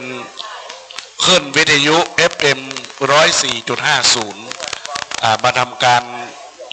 ถ่ายทำใน Facebook รายการทำขึ้นพระพุทธศาสนาวัดฝ่ายหินนะญาติโยมก็ไปกดเป็นถูกใจแล้วก็เป็นเพื่อนในเพจแล้วก็จะได้เห็นพิธีการตั้งแต่เริ่มแรกตอนเช้าจนกระทั่งเสร็จสิ้นพิธีการนะเพราะฉะนั้นก็ขออภัยด้วยหากว่าพิธีการอาจจะไม่เรียบร้อยหรือบางอย่างอาจจะขาดตกบกพร่องเราต้องเข้าใจว่ากฐินสามัคคีนี่ระดมผู้คนมามากหน้าหลายตาจากกรุงเทพจากสุพรรณบุรีจากจังหวัดลำพูนจากเชียงรายแล้วก็ในเชียงใหม่เนาะก็มากหน้าหลายตาในโอกาสนี้ในส่วนนี้จะขอแจ้งยอดให้เข้าใจแจ้งยอดไว้ก่อนนะของโยมแม่จะแจ้งเพิ่มไหมอาจจะไม่นับนะเอาเบื้องต้นก่อนเนาะเบื้องต้นของคุณโยมแม่ชีพจนาพรวิศรีวรพัฒน์และคณะศิษย์หลวงปู่ฤาษี108และครอบครัววิศรีวรพัฒน์ครอบครัววิศรีปัดพร้อมครอบครัวและบมจ.กรุงไทยทั้งหมดทั้งมวลในเบื้องต้น1,52,000 บาทสาธุการพร้อมกันคุณพ่อวันชัยคุณแม่สิริเบญชัยสวัสดิ์พระพยัสโรรูปนี้จำพรรษาที่นี่ได้แจ้งมาในวันนี้200,000 บาทอนุโมทนาสาธุแล้วก็คณะศิษย์ญาณุศิษย์บูชาธรรม79 ปีหลวงพ่อธรรมชโยก็100,000 บาทสาธุแล้วก็คุณสุกัญญาคุณไมตรีคุณไพบูลย์ตีการจนานันท์นางสาวสุลิตาชนธรรมเด็กชายปณิตตีการจนานันท์จากกรุงเทพพระมหานครบริษัทโอสมาเนาะ300,000 บาทนะสาธุอนุโมทนาขอบคุณได้บุญกุศลแล้วก็คุณโยมโสรยาใสสาประมาณ25,000นะสาธุคุณโยมสมพงษ์คุณโยมศรีวันตุนแก้วได้แจ้งมาทั้งหมด35,000 บาทสาธุพ่ออนุสรณ์แม่พันนีอยู่สุข 5,000 บาทสาธุนายอินสนนางกิมลันคุณยศยิ่ง 12,770 บาทสาธุพลตรีหญิงนิพาจินดาพร้อมครอบครัว 10,000 บาทสาธุนางดัชนีฟาเทลเรนิโคร 5,000 บาทสาธุคุณจุรารัตน์สิทธิสมครูโสภิตรณวิจิตร10,000 บาทแล้วก็คณะของคุณสุทธิชัยสุวรรณาผู้อำนวยการฝ่ายอาวุโสผู้บริหารนี้ก็ร่วมมากับคุณโยมแม่ชีในส่วนนี้ก็อนุโมทนาขอบคุณสาธุการป้องกันครับสาธุคุณดงรักสิริพฤกษ์และก็ญาติโยมอุบาสกอุบาสิกาคุณกัลยาแซ่เตียแม่จิมในชาญบรรยง 10,000 บาทสาธุคุณสันติภาพคุณสันติภาพคุณกัปนาถแถลงการ 10,000 บาทคุณอาทิตย์รัตนพรพิษจากบริษัทสยามเอฟโร 30,000 บาทสาธุแล้วก็สายคุณประวิทย์ สายพินปัญญาโส 9,999 บาท สาธุ คุณสุวิทย์นางนงคารหงสวรรค์ 5,000 บาท สาธุ นางวรรณาจำปา 5,000 บาท สาธุ ร้อยตรีพิชัยนางจุฬามาศวิรัตพุ่ม 5,000 บาท สาธุ แล้วก็คณะของครอบครัวพ่อคำแม่จันหอมมณี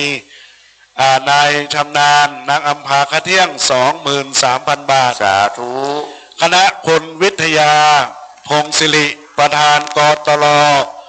สพสันทราย 50,000 บาท สาธุ คุณสมศักดิ์นางกี้คำจา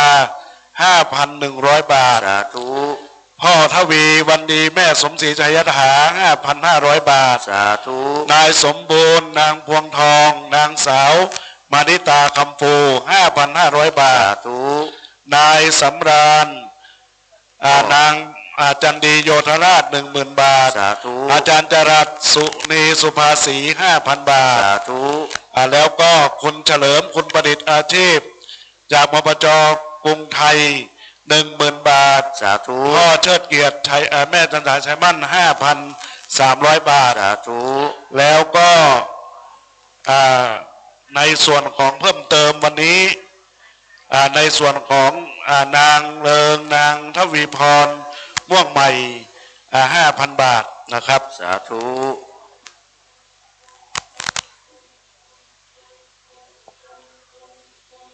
แล้วก็คุณเล็กสวรรค์อยู่สุขจากนครปฐม 63,083 บาทอนุโมทนาขอบคุณแล้วก็จากญาติโยมสาธุชน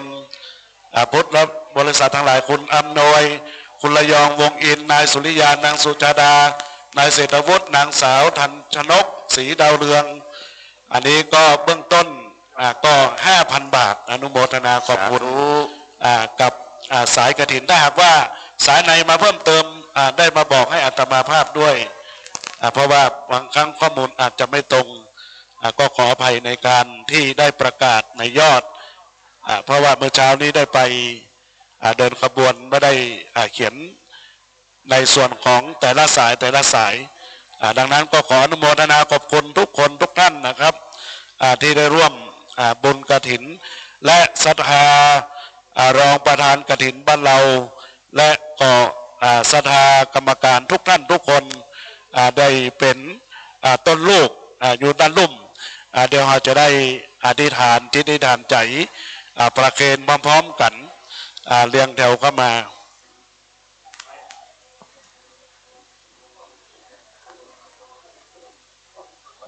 ตอนนี้กำลังรับบิณฑบาตของศรัทธาญาติโยมอยู่ด้านล่างนะ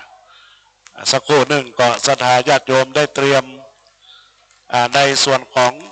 การใส่บาตรปัจจัยอานิสงส์ของผ้ากฐินนั้นบรรดาญาติโยมอุบาสกอุบาสิกาเป็นการทำภายในระยะเวลา1 วัน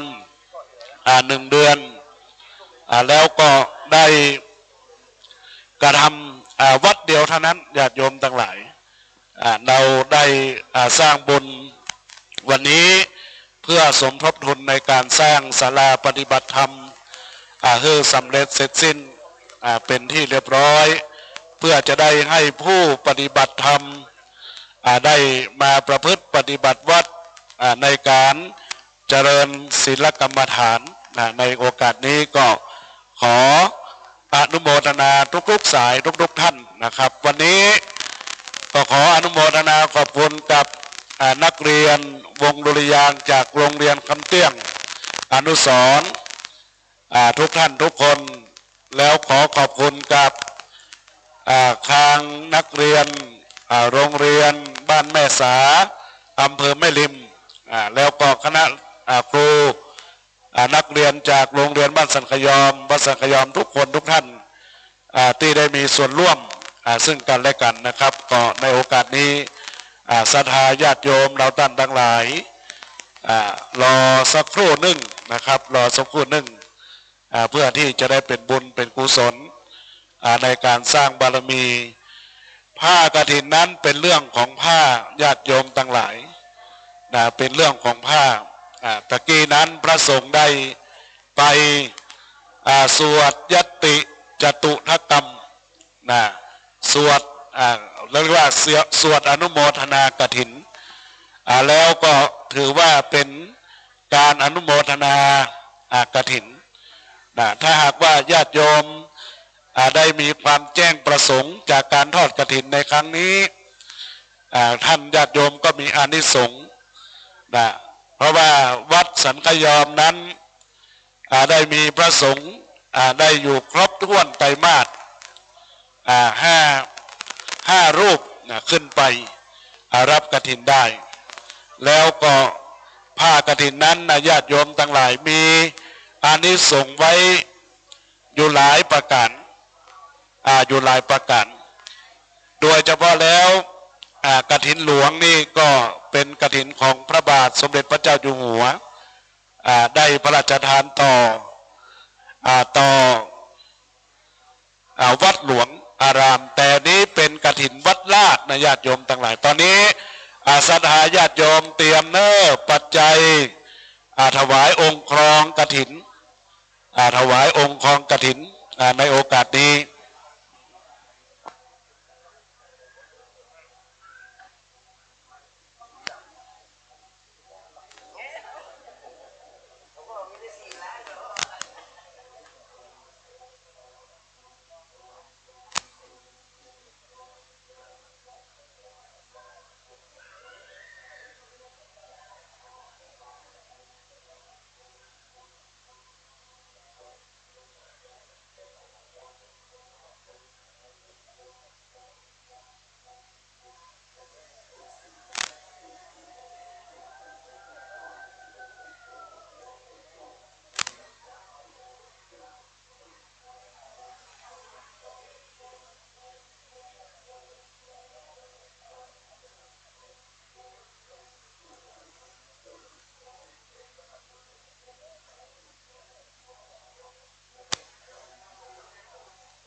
ในงานกฐินนี้ต้องขอขอบคุณจากทางสปอ.สันทรายท่านผู้กำกับได้สั่งราชการจากท่านรองธเนศวิบูลย์เกียรติท่านรองผู้กำกับส่วนปราบปรามได้มาคอยดูแลต้นกฐินตั้งแต่การปักแรกๆได้1 อาทิตย์ที่ปักแล้วก็ได้คอยดูแลการจราจรที่ผ่านมาทุกอย่างทุกประการในโอกาสนี้ตอนนี้บาทจะอยู่ด้านขึ้นมาทางบนแล้วจะอยู่ด้านบนตรงนี้ด้านบนแล้วก็เรียนเชิญทุกท่านได้ถวายจตุปัจจัยใส่บาตร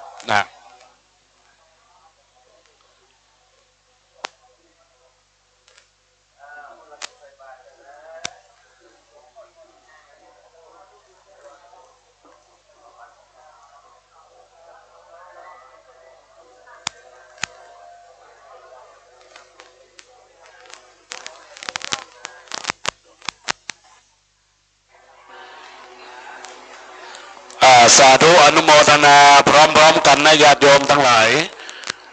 ในโอกาสนี้องค์กองผ้ากฐินได้รับบาตรให้ญาติโยมได้ปัตตาอนุโมทนาเป็นบุญกุศลในโอกาสนี้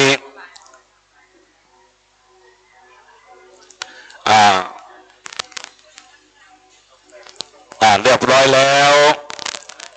ก็อนุโมทนาขอบคุณสาธุการพร้อมๆกันดังๆหน่อยสาธุสาธุสาธุตอนนี้เมื่อท่านได้นั่งเรียบร้อยแล้วในโอกาสนี้จะได้ขอเรียนเชิญคณะของแม่ชีพจนาภรณ์วิเศ ศรีวรพัฒน์และคณะลูกศิษย์ปู่ฤาษี108และคณะจากปวจ.กรุงไทยได้เข้าถวายประเคนที่พาน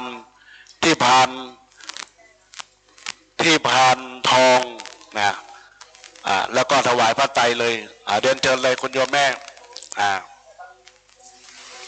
เดินเชิญเลยครับเอาพระไตรไปด้วยชุดของคณะเอาพระไตรไปด้วยทุกคนจับได้ศรัทธาอยู่ตั้งรุ่มจับต้นของท่านเนอเอาจะได้ประเคนต้นใหญ่ต้นหลวงต้นด้านล่างตัวทุกต้นนะครับอนุโมทนาสาธุการพร้อมๆกันนะตอนนี้เรียนเชิญคณะแรกก่อนนะครับ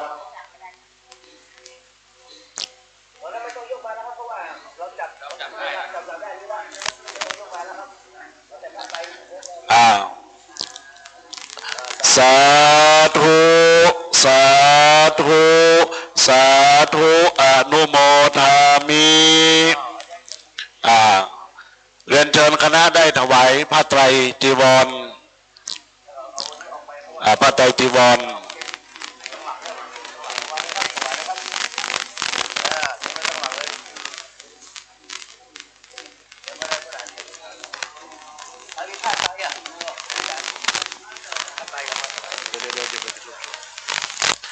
เดินเชิญคณะของแม่ชีก่อนเข้าถวายเลยพระไตรจีวร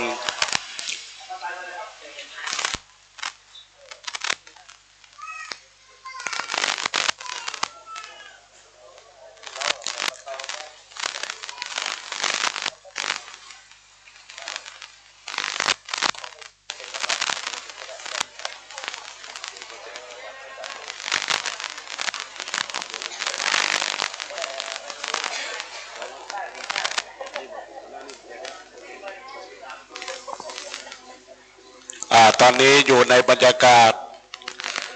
การถวายพระไตรจีวรบริวารกฐิน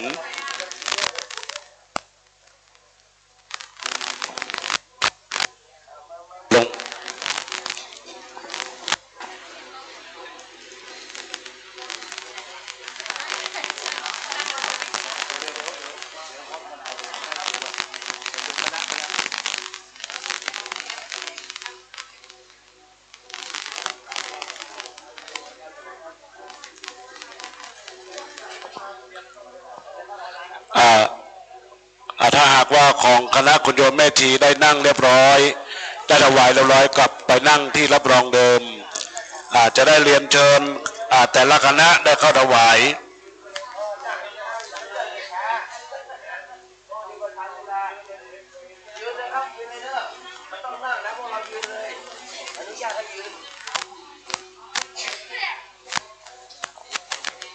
พระสงฆ์อนุญาตให้ยืนนะครับเข้ามายืนถวายเลยไม่ต้องนั่งเนอะนะครับเพราะว่ามันจะช้าเดี๋ยวเวลาไม่ทันนะครับเดี๋ยวจะไม่ได้ฉันนะครับ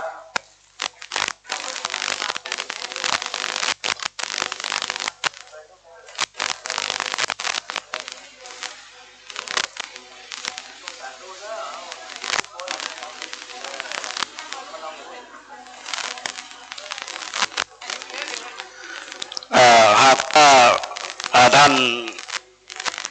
คณะแรกได้ถวายเรียบร้อยแล้ว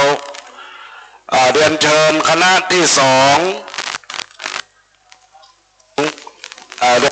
คณะคนกัญญาคนไมตรีคนไพบูลย์ตีการจนานันท์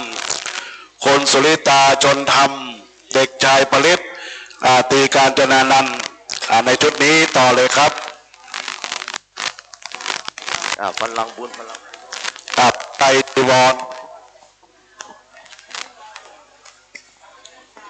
พร้อมด้วยปัจจัยกฐินในโอกาสนี้เดี๋ยวก่อน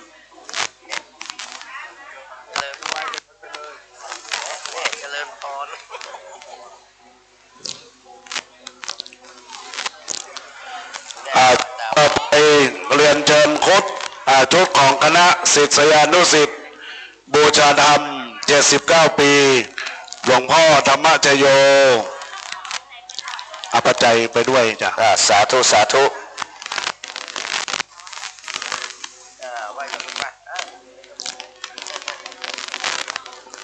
อนุโมทนาขอบคุณกับทุกๆสาย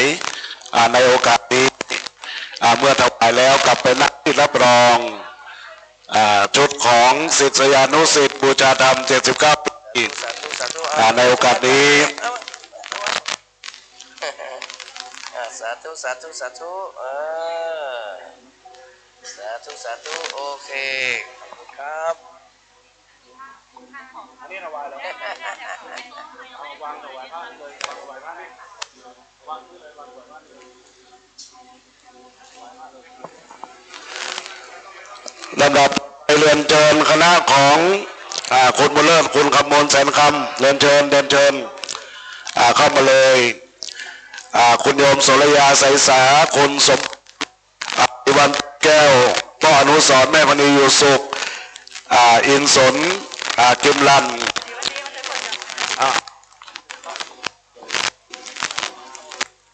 ท่านใดที่ได้ประกาศ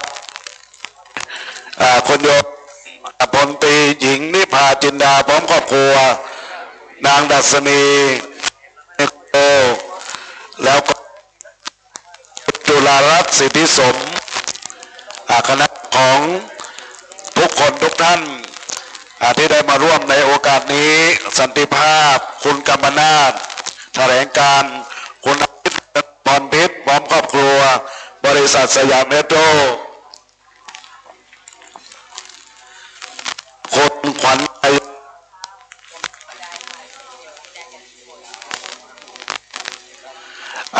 นางสาวกัญชายานางสาวนันทนัทธีระเมธากุลพร้อมครอบครัวและคุณ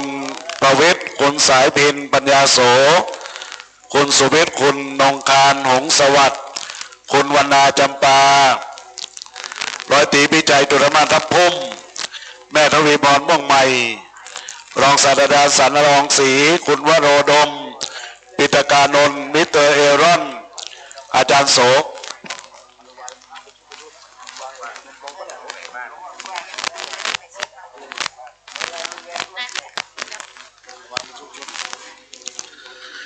คุณพ่ออำนวยคุณแม่ระยองวงอินคุณสุริยาสุจาดาเศรษฐวุฒิ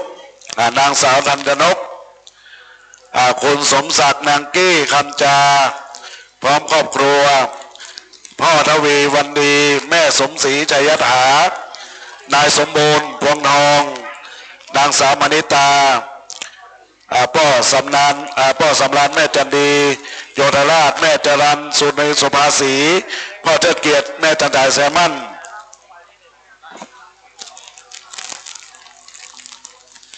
ของแม่กำวันโกดนางสาวเปรกา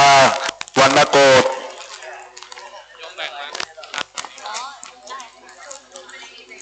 แล้วก็คุณเชิงนางทวีพรไอม่วงไหมนะก็ขอเรียนเชิญได้ตามลำดับหากรายชื่อตกหล่นไปก็ขอสุมาภัยตัวณโอกาสบัดนี้เรียนเชิญท่านเจ้าภาพได้เข้าถวายประเคนพระพุทธนะครับเรียนเชิญท่านได้คนสุทธิชัยสุวรรณาถวายพระพุทธนะครับสาธุสาธุต่อไปเรียนเชิญคณะศิษย์บูชาธรรมตัวแทนได้ถวายเครื่องทายทานเรียนเชิญคนไพบูลย์คุณตีการจนานันท์คุณไพบูลย์ตีการจนานันท์และคุณสุริตาชนธรรมเด็กชายผลิตตีการจนานันท์ประเคนในรูปที่สองเลยครับเรียนเชิญคุณโยมโสรยาไสสาสมพงศ์ศรีวันตุนแก้วถวายประเคนของแม่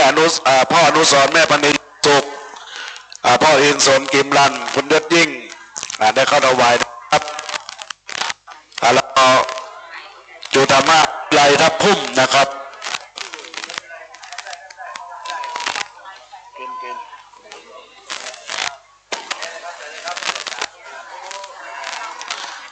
กันเลยนะครับคุณอาทิตย์รัตนพรถวายประเคน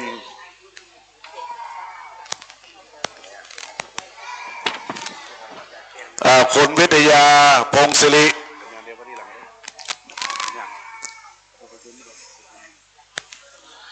และท่านรองธเนศวิบุญเกียรตินะครับได้ถวายประเคนนายพีรวัตรแสนคำ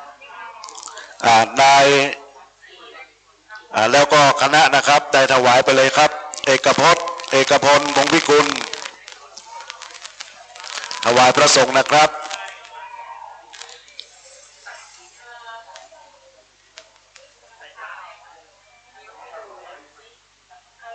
ด้านข้างตัวแทนเลยด้านข้างตัวแทนเลยครับอายุด้านข้างถวายเลย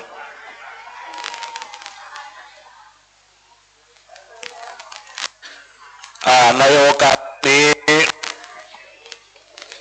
การถวายเครื่องทายทานแด่พระสงฆ์ได้สำเร็จเสร็จสิ้นลงไปเรียบร้อยอันควรจะได้อาราธนานิมนต์พระพุทธสิริราธรกล่าวอนุโมทนาและให้พรลำดับไป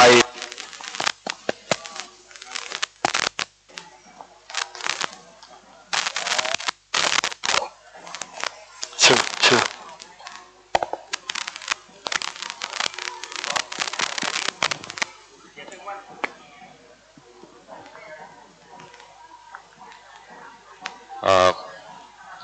ขอเจริญพรอย่างคุณโยมแม่ชีตลอดถึงคุณโยมไพฑูรย์พร้อมคณะและคุณโยมของโครงการของธรรมกายหลวงพ่อธรรมชโยตลอดถึงธนาคารตลอดถึงกฐินทุกสายที่ไม่ได้เอ่ยนามไปก็ดีวันนี้เวลามันก็ค่อนข้างจะมันในกึ่งเพลนละจะเกยเพลนไปละดังนั้นอาตมาภาพนั้นซึ่งได้เป็นเจ้าวาดอยู่ที่นี่ก็มีความปลาบปลื้มปิติเป็นอย่างยิ่งที่คณะสัตยาติโยมได้นำเอาองค์กฐินสามัคคีมีคุณโยมแม่ชีเป็นเขาเป็นรักเป็นต้นดังนั้นก็ขออนุโมทนาบุญกุศลที่บรรดาสาญาติโยมทั้งหลายได้ตั้งอกตั้งใจได้ตั้งจิตเจตนาบุญมาก็ขอให้ได้บุญได้กุศลสย้อนบุญสย้อนกุศลให้แก่บรรดาสาญาติโยมทั้งหลายในวาระสุดท้ายนี้อาตมาภาพก็ขอขอบคุณและอนุโมทนาและเอาคุณพระรัตนตรัยและสิ่งศักดิ์สิทธิ์ทั้งหลายหมายมีคุณพระเจ้าคุณพระธรรมคุณพระสงฆ์จงช่วยปกปักคุ้มครองบรรดาสาญาติโยมทั้งหลายให้มีอายุวันนะสุขภระสิ้นกาละอานันต์ทุกท่านคนแด่เธอเอารับพรยะถาวะลิวะปูลาปาลิปุเรนติสากลังเอวะเมวะอิโตตินังเปตานังอุปกปติอิจิตังปัจจิตังตุมหังกิปะเมวะสมินสันตุสัพเพปุเรนตุสังกปาจันโทปนรโสยะถามณิโชติราโสยะถาสัพเพติโยวิวัฏันตุสัพพะโลกเวนัสตุมาเตภวัตวันตรายโยสุเกเกกายุโกภวะภิวาทนาสิริสเนจังโวทา